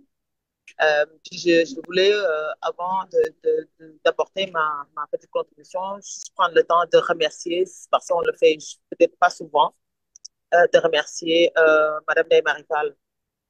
Je pense que ça nous renforce, nous, en tant que diaspora. On a une pluralité de diaspora, je pense que Madame Bou l'a déjà dit. Tout son investissement, c'est au niveau de la communauté ou des communautés plurielles que nous avons ici au Québec, à Québec précisément, dans le but de léguer en fait à la prochaine génération et à la génération actuelle des contenus, des outils nécessaires pour pouvoir atteindre l'objectif que nous voulons toutes et tous, c'est-à-dire d'avoir une Afrique qui va se prendre en charge par les Africains pour les Africains. Et ça, je tenais à le dire, la remercier, parce que malgré tout euh, son âge et tout ce que ça donne comme contexte, elle nous pousse, elle nous bouscule. Elle veut qu'on. Voilà, ce sont ces initiatives-là qu'il faut saluer. Puis moi, je la remercie personnellement. En dehors de ça, je la remercie au nom des membres du CF, que tout le monde ne peut pas être là aujourd'hui. Comme c'est une journée, le jeudi, généralement, c'est un peu compliqué. Mais bon, bref. Alors, moi, la discussion, là, j'ai pas de solution. Je suis plutôt là pour vous écouter, apprendre de cette diversité et je veux dire, de perspectives d'approche. Surtout, vous dire que là, demain, je termine parce que j'organise un séminaire d'été sur les études africaines à l'UQAM qui a commencé le 5 mai. On termine le 23 avec des étudiants qui sont ici, avec une pluralité aussi d'intervenants, sociologues, anthropologues, juristes, etc. Et c'est ça que j'aimerais partager avec vous. J'arrive à la fin de ce séminaire d'été-là, puis à travers les différentes interventions et surtout ce qui a été dit aujourd'hui, j'ai l'impression qu'on demande vraiment beaucoup trop à l'Afrique. Je pense c'est 60 ans, 70 ans, c'est un continent qui a subi la traite négrière, ça a été mentionné, 400 ans d'esclavage, de traite négrière, ensuite suivi d'une période de colonisation et du néocolonialisme dans son contexte complètement libéral, capitaliste, tout ce que l'on veut. et on veut se développer. Je pense qu'on peut se donner une chance de dire, oui, si on fait une étude comparative, parce que je ne suis pas historienne, je suis que juriste, il y a de l'espoir. Là. Moi, je pense que la jeunesse africaine, elle est extrêmement consciente des enjeux, des défis. Euh, je pense que ce soit les collègues qui sont à Dakar, mais celles qui sont ici, celles de ceux qui sont ici ou en Europe ou ailleurs, là, ben on sait qu'il faut faire quelque chose. On sait que nos ressources doivent être exploitées pour d'abord les populations locales. Moi, ce qui me tarote un peu plus, c'est j'ai l'impression qu'on ouvre plusieurs vannes, puis on ne priorise pas. J'ai l'impression que tout va dans tous les sens. Et c'est comme si on n'avait pas une structure en Canva qui nous permet. C'est sûr que c'est identitaire. L'identité, c'est le socle de savoir qui on est, qu'est-ce qu'on veut faire, quels sont nos objectifs de vie. Je pense que ça, c'est important. Mais à travers les différentes interventions, à travers les discussions, les échanges, les panels, les activités auxquelles je participe, on a une pluralité de propositions, de solutions, d'analyses, de perspectives. Puis il n'y a pas un canevas. Puis ça va être très difficile de ne pas identifier à travers vraiment une perspective holistique de qu'est-ce que nous voulons et commencer une étape à la fois. Et pour moi, c'est l'éducation de base qu'on a raté, en tout cas pour cette génération-là, peut-être y compris la mienne. Mais je pense que tout part de cette éducation-là, de pouvoir se situer à l'intérieur de ces différents espaces pluriels dans un monde très mouvant, très dynamique. Donc, je ne sais pas ce que vous en pensez. Là, j'interpelle tout le monde, les participants comme les intervenants. C'était vraiment ça. Est-ce qu'on demande trop à l'Afrique? Première question. Deuxième question, est-ce qu'il n'est pas pertinent de réfléchir sur des priorités? Il faut prioriser parce qu'on va me dire, mais on a besoin de tout, mais je pense qu'il faut prioriser à un moment donné. Voilà, Très bien, merci beaucoup très bien. de m'avoir donné la parole, monsieur le modérateur. Merci. Merci beaucoup, merci beaucoup. On va enregistrer les observations, les questions que vous avez, les questions du Canva. Est-ce qu'on demande trop à l'Afrique? D'accord. Mais je vois Madame Ndiaye, et puis après, Ali, je te donne la parole. Puis on va faire, ici, c'est assez libéral jusqu'à présent, mais essayez quand même de faire des interventions assez courtes, parce que là, on doit commencer à do it wrapping up. Bonjour Allez-y, à Madame tout le Ndiaye. monde. Merci, monsieur le modérateur, de m'accorder la parole. Moi, je voudrais juste rebondir sur ce que Madame Soukaina, Dr Soukaina Diop, avait dit concernant la prise en compte du genre, qui semble être, disons, laissée aux féministes, entre guillemets. Moi, je pense qu'il y a un travail de fond à faire. Si on veut que les choses changent, c'est vraiment à partir de l'école élémentaire, dans le système éducatif de nos pays, qu'il faudrait introduire la prise en compte du genre, que les tout jeunes enfants qui vont à l'école intériorisent déjà le fait que il faut tenir en considération la situation des garçons, la situation des filles, et qu'il faut travailler pour que les femmes, les filles, les futures femmes aient la possibilité de s'exprimer et de, disons, faire ce qu'il y a à faire pour achever leur potentiel. Jusqu'à maintenant, nous n'avons pas encore une école qui forme des gens qui sont sensibles au genre. Donc moi, je pense qu'il faudrait vraiment que le système éducatif prenne cela en charge. Cela peut-être va aider les familles également, parce qu'il y a des familles dans lesquelles, jusqu'à présent, les questions de genre semblent être un discours dont on parle comme ça à la radio, à la télévision, à des moments bien précis, le 8 mars, et des choses comme ça.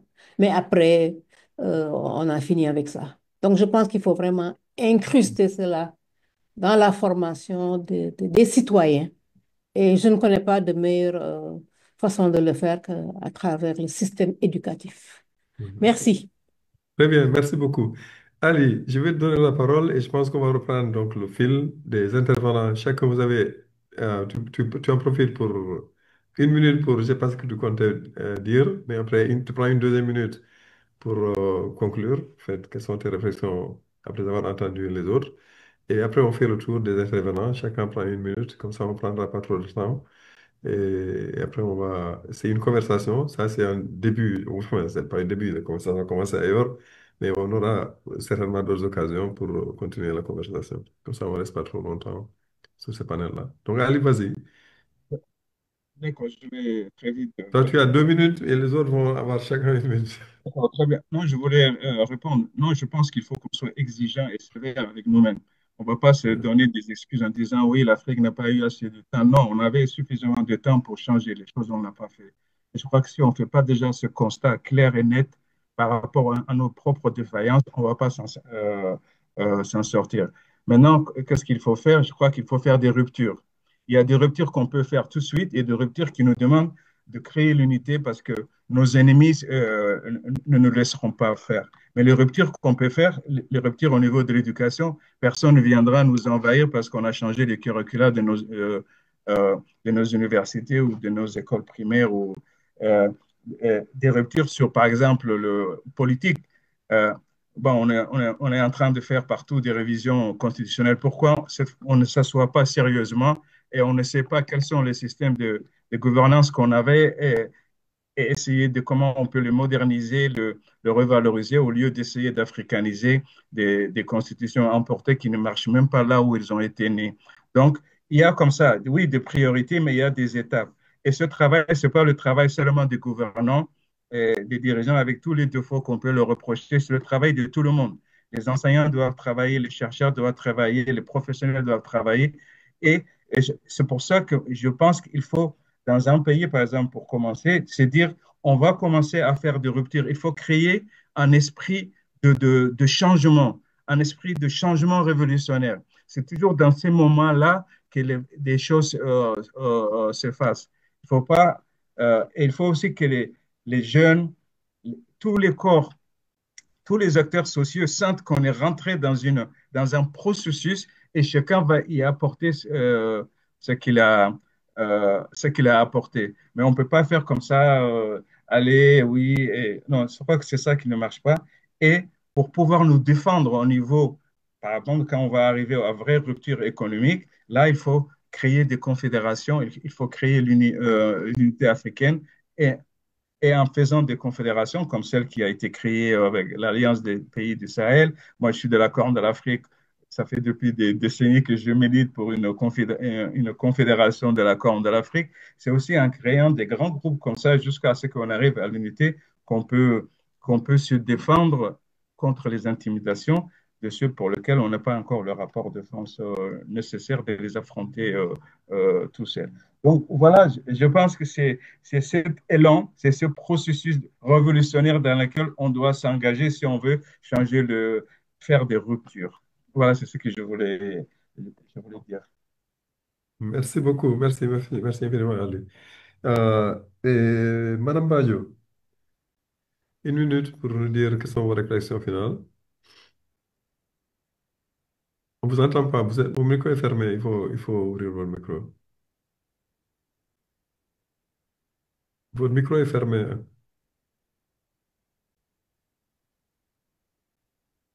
On ne vous entend pas, Madame Badio. Voilà, c'est bon, vous m'entendez? Là, ça va, oui, maintenant ça va. D'accord, je remercie alors tous les panélistes. C'est un débat très enrichissant, une causerie enrichissante. Et donc moi, je voudrais dire quand même qu'on a de l'espoir. On a une jeunesse africaine qui, avec l'avènement des réseaux sociaux, euh, euh, prend de plus en plus conscience du fait que les paradigmes doivent changer, l'état d'esprit des Africains doit changer si vraiment nous ne voulons pas rester à la traîne comme nous l'avons été un petit peu pendant des années et des années.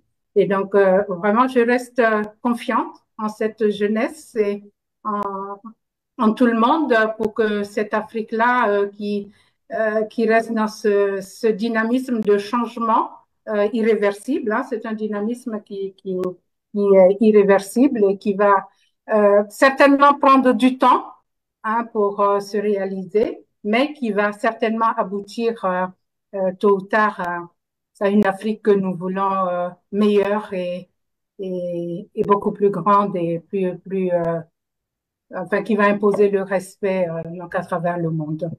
Merci à tous et c'est ce que je voulais dire. Très bien, très bien, très bien. Merci beaucoup. Soukaina, 1 minute. Merci. Bon, je pense que j'ai dit ce que je voulais dire tout à l'heure en 1 minute. Simplement insister sur le fait que moi, je suis pas tout à fait dans cette perspective de développement et pour aller au développement, pour être développé, il faut être comme l'Occident parce que l'Occident aussi a ses problèmes. Donc je ne pense pas qu'il y ait un axe linéaire unique de développement. Je pense que on doit aller vers la satisfaction, le bien-être, la construction d'une nation équitable. Et je pense il y a aussi des questions de manque d'équité dans d'autres espaces qui, entre guillemets, sont développés. Donc, je pense qu'on doit vraiment aller vers une construction de nations qui ne sont pas contre l'intérêt des populations, qui promeuvent un bien-être, qui promeuvent une forme d'émancipation de la population et qui permettent à chaque sujet, chaque personne, de pouvoir avoir une forme de bien-être dans son espace, de pouvoir construire un projet de vie qui soit à la hauteur de ses attentes. Donc, moi, je pense plutôt dans cette perspective-là. Et pour ça, ça demande à ce que les nations, les personnes, à chaque niveau, que ce soit individuel, social, gouvernemental, qu'on regarde en face les cadres qu'on a mis en place et les règles qu'on met en place et qu'on réfléchisse à dans l'intérêt de qui est-ce qu'ils sont mis en place et quelle est la proportion de nombre de personnes qu'ils désavantagent finalement. Et par rapport à ce calcul, peut-être qu'on saura si finalement ce sont des calculs qui tiennent la route. Et Très voilà, c'est bien, ce que je très peux bien, très ajouter. bien. Merci. Merci, merci, merci beaucoup. Monsieur Atta, vous aussi, vous avez droit à... faudrait vous donner 30 minutes, 30 secondes. Vous avez parlé longuement tout à l'heure, mais une Oui, minute. alors oui, je Non, pense que j'ai trop parlé, mais alors pour conclure rapidement, je dirais que je vais conclure sur mon troisième axe, qui est celui de la présence des Africains dans les instances internationales. Alors, il fut une époque où l'on se plaignait de la conférence de Berlin en disant que tout a été décidé sans nous. Mais aujourd'hui, les instances internationales sont assez ouvertes, accessibles à tout le monde. Et malheureusement, nous y brillons par notre absence. Et je pense que nous ne devons plus laisser les gens discuter sans nous et décider pour nous. Voilà. Et ça, aujourd'hui, nous en avons l'opportunité. Donc, j'exhorte tous les responsables des organisations non gouvernementales africaines qui sont dans ce panel à en prendre conscience et à savoir que les instances internationales sont accessibles à toutes les organisations de la société civile.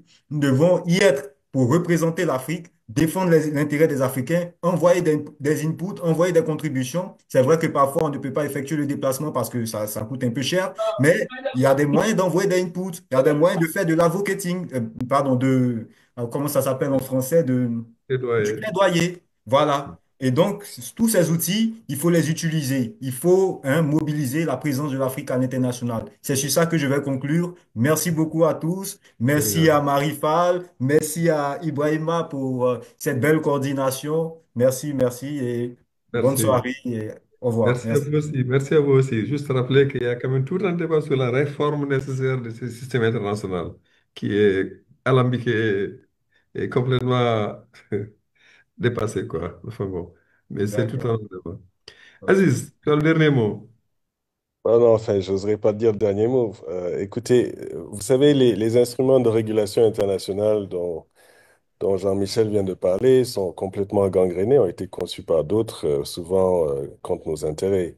Ce n'est pas le fait de les investir. C'est qu'il faut surtout que nous construisions, comme a dit tout à l'heure Ali Moussa, nous avions nos propres instruments de régulation qu'il faut revisiter, hein, sans, tout en étant conscient qu'on ne faut pas être nostalgique.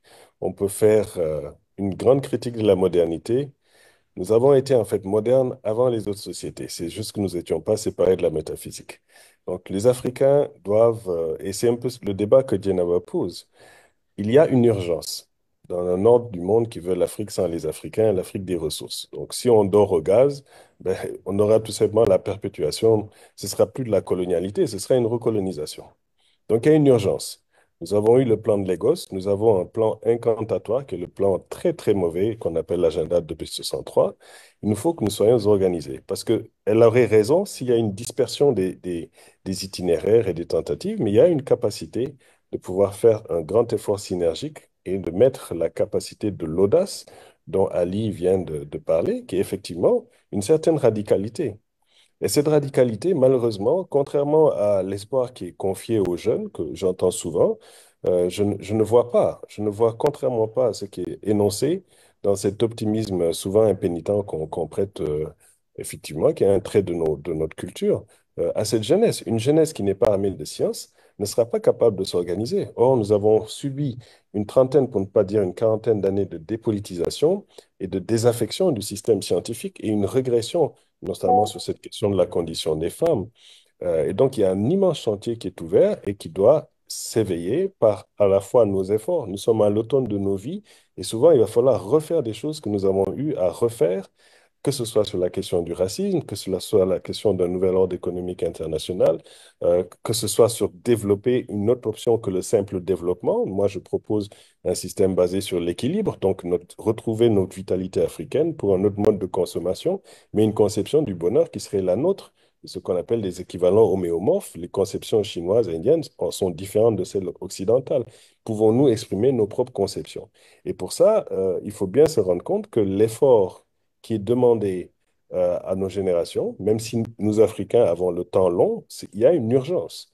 Donc, il est vrai de dire qu'il y a tellement de choses qu'on leur demande beaucoup, mais si on ne le fait pas, regardez comment nous sommes assaillis. Nous sommes devant un nouveau scramble. Ils sont tous là, que ce soit des puissances secondaires comme l'Iran ou les Turcs ou Israël ou d'autres puissances beaucoup plus importantes qui se redéploient et qui veulent avoir accès à nos ressources. Donc, c'est à nous de nous éveiller et de nous engager. Et donc, moi, ce que je préconise, c'est une repolitisation démocratique de nos masses dans laquelle le système d'éducation est complètement revu, et un plan d'orientation général sur les priorités de développement pour pouvoir atteindre les niveaux d'égalité, parce que c'est ce que Isma explique, parce qu'en fait, il y a des formes de développement. C'est la répartition inégale qui fait défaut, et revoir dans une forme de discussion sur la multipluralité ou la pluripluralité du monde, la place de l'Afrique dans ce nouvel ordre mondial et essayer vraiment qu'on prenne conscience. Or, je ne sens pas ça, ni de la volonté politique de nos dirigeants, je ne sens pas cette capacité d'analyse de où est-ce qu'on doit aller.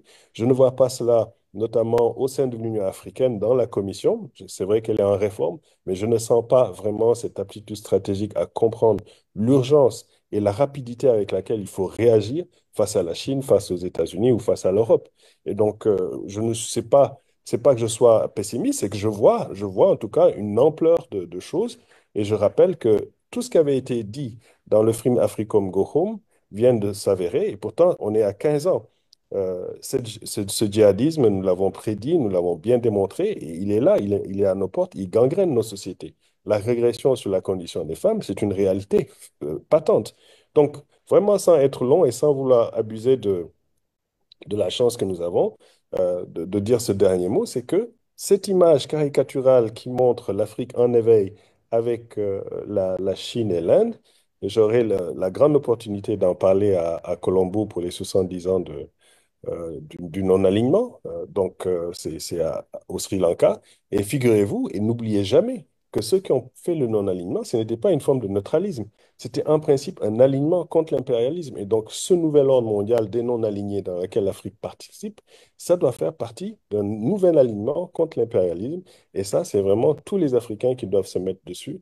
Et c'est une lutte constante, pas seulement notre système éducatif, mais l'engagement politique des citoyens et des citoyennes avec une place, comme je l'ai dit, privilégiée aux femmes. Si on ne fait pas ça, malheureusement, avec organisation, je crains qu'on risque de vivre encore un autre siècle très difficile. Merci beaucoup. Organisation, c'est le maître mot, je trouve. Organisation. Alors, parlant de jeunesse, tu as parlé de sciences, une jeunesse armée de sciences, armez-vous de sciences, disait Cheikh Anta Diop. Euh, voilà, avant d'inviter Neymari à remercier tout le monde, remercier les panélistes et clôturer le débat, je vais juste dire deux mots, deux mots. L'importance justement de la science, c'est aussi l'un des terrains, le savoir et les sciences, c'est l'un des terrains de lutte aujourd'hui les plus importants. Et on a tout vu. Et on vit aujourd'hui, en fait, une situation extraordinaire où les gens sont dans la cinquième révolution industrielle, où c'est une chronologie qui est contestée. Mais dans tous les cas, on est dans des débats et dans des dynamiques technologiques, artificielle intelligence et tout ça et tout ça. Et les enjeux sont extrêmement importants et on n'est pas sûr qu'on fait le nécessaire, nous, en Afrique, pour être à ce niveau-là, tout en aussi nous donnant les moyens de régler tous les autres problèmes que nous avons. Hein. On a plein de problèmes basiques pour certains.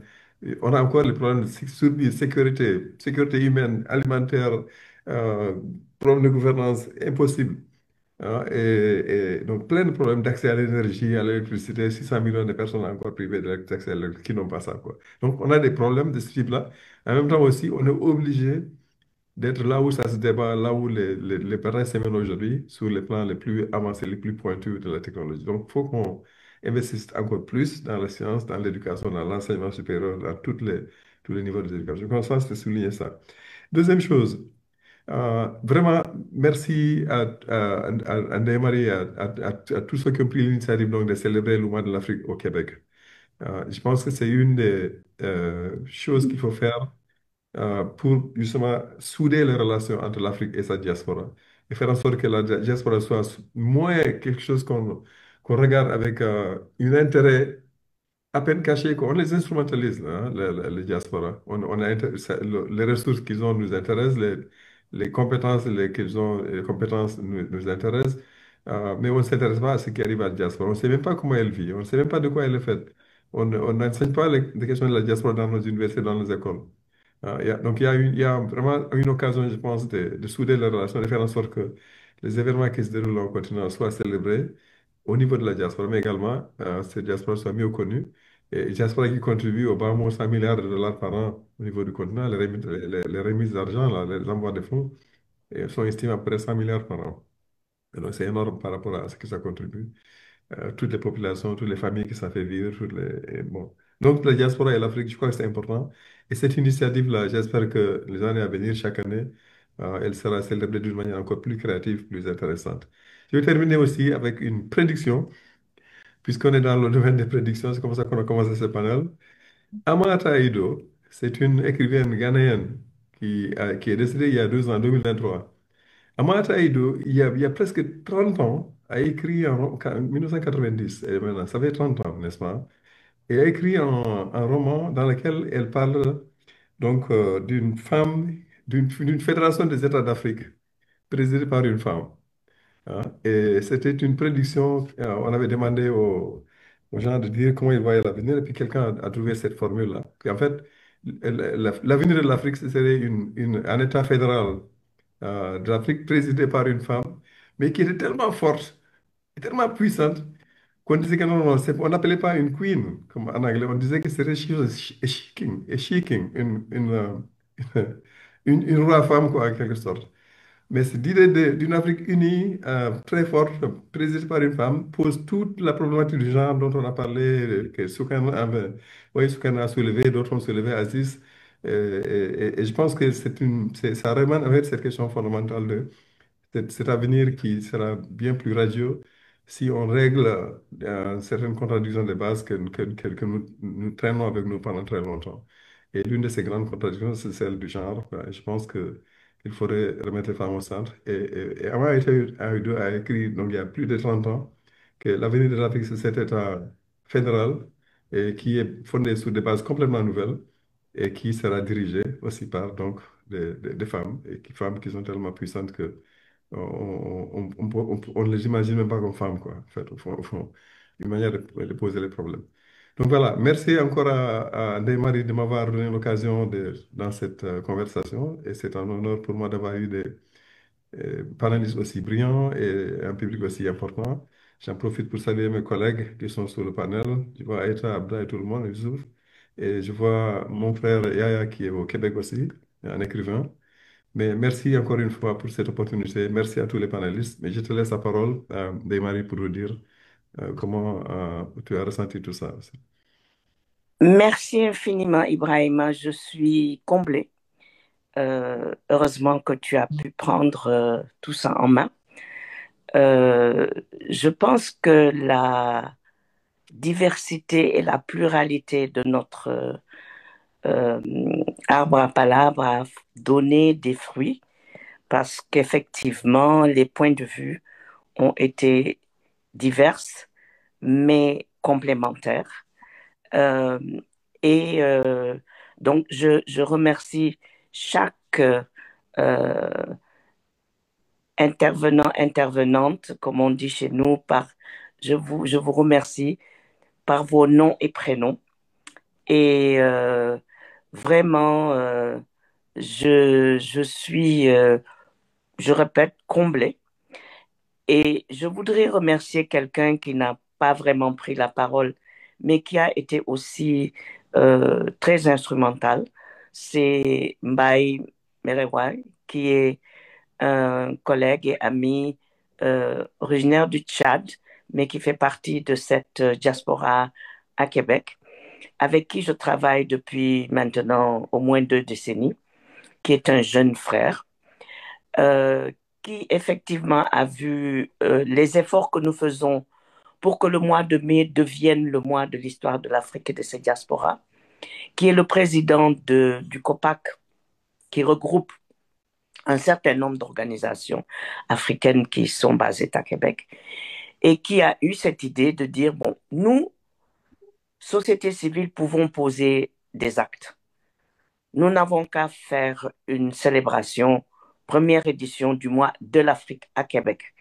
Peut-être que ça pourra encourager les plaidoyers à faire afin que l'Union africaine ne nous prenne plus simplement comme appendice dans ces décisions, mais sache que nous sommes aussi des acteurs par rapport au développement futur de l'Afrique, que c'est une nécessité de nous impliquer dans ces décisions-là.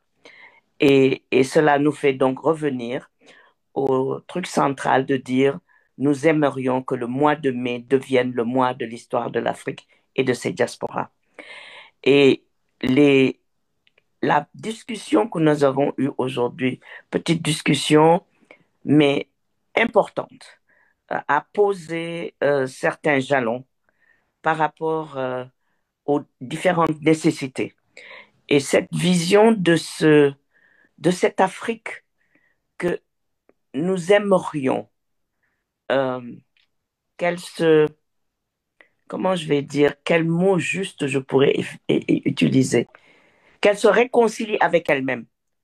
Parce que quelqu'un a posé la question en disant, mais comment avons-nous pu faire pour que les Occidentaux nous rendent en esclavage? Les Occidentaux, mais les Arabes aussi, hein, nous mettent en esclavage, nous colonisent. Comment avons-nous pu faire après notre grandeur?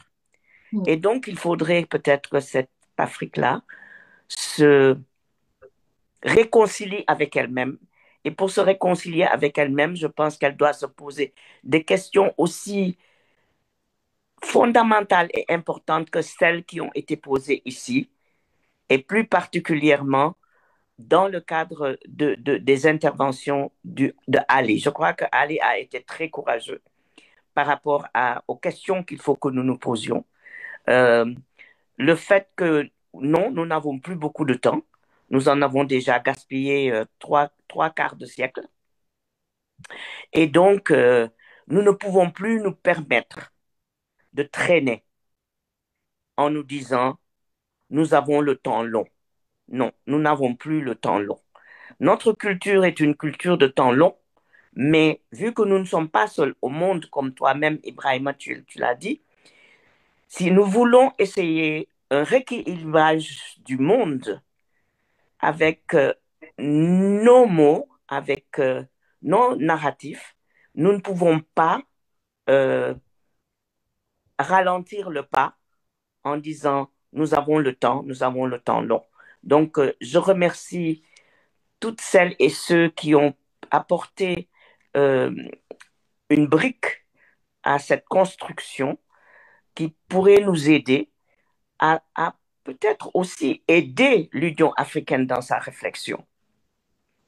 Parce que comme l'a dit Aziz, on a eu ce qui s'était passé dans les années 80 avec les décisions à Lagos. Si ces choses-là avaient été mises en œuvre telles que ça avait été décidé, peut-être que nous serions loin. On ne peut pas juste attendre que les agendas se décident de 63 ou 58 ou etc. Peut-être que oui, une conversation comme celle-là pourrait aider à fructifier les réflexions que se font les États au niveau de l'Union africaine.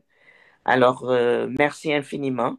Merci Mbaye, merci à Djeynaba, merci à l'équipe de l'autre côté, les jeunes, parce que ce sont des jeunes qui sont en train de s'occuper de notre ligne du lien Zoom.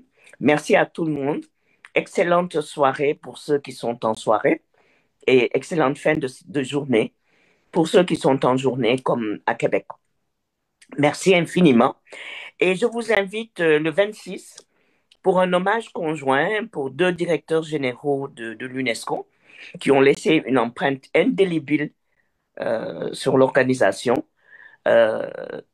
Celui que je ne peux pas appeler Monsieur Amadou Martambo, mais vu mon affection pour lui, Tonton Amadou Martambo et Federico Mayor. Ce sera le 26 à partir de 18h aussi, parce que bon, avec les décalages horaires, nous sommes obligés d'essayer de faire en sorte que tout le monde puisse participer. Alors, je vous remercie infiniment et du fond du cœur, et j'espère vraiment que nous aurons d'autres occasions de prolonger cet arbre à palabres. Bonne soirée, et Ibrahima, vraiment du fond du cœur, toute ma gratitude. Merci surtout à toi. Merci à tous les panélistes, surtout ceux qu'on a abordé vraiment de last minute à chacun de vous et vous avez été extraordinaire.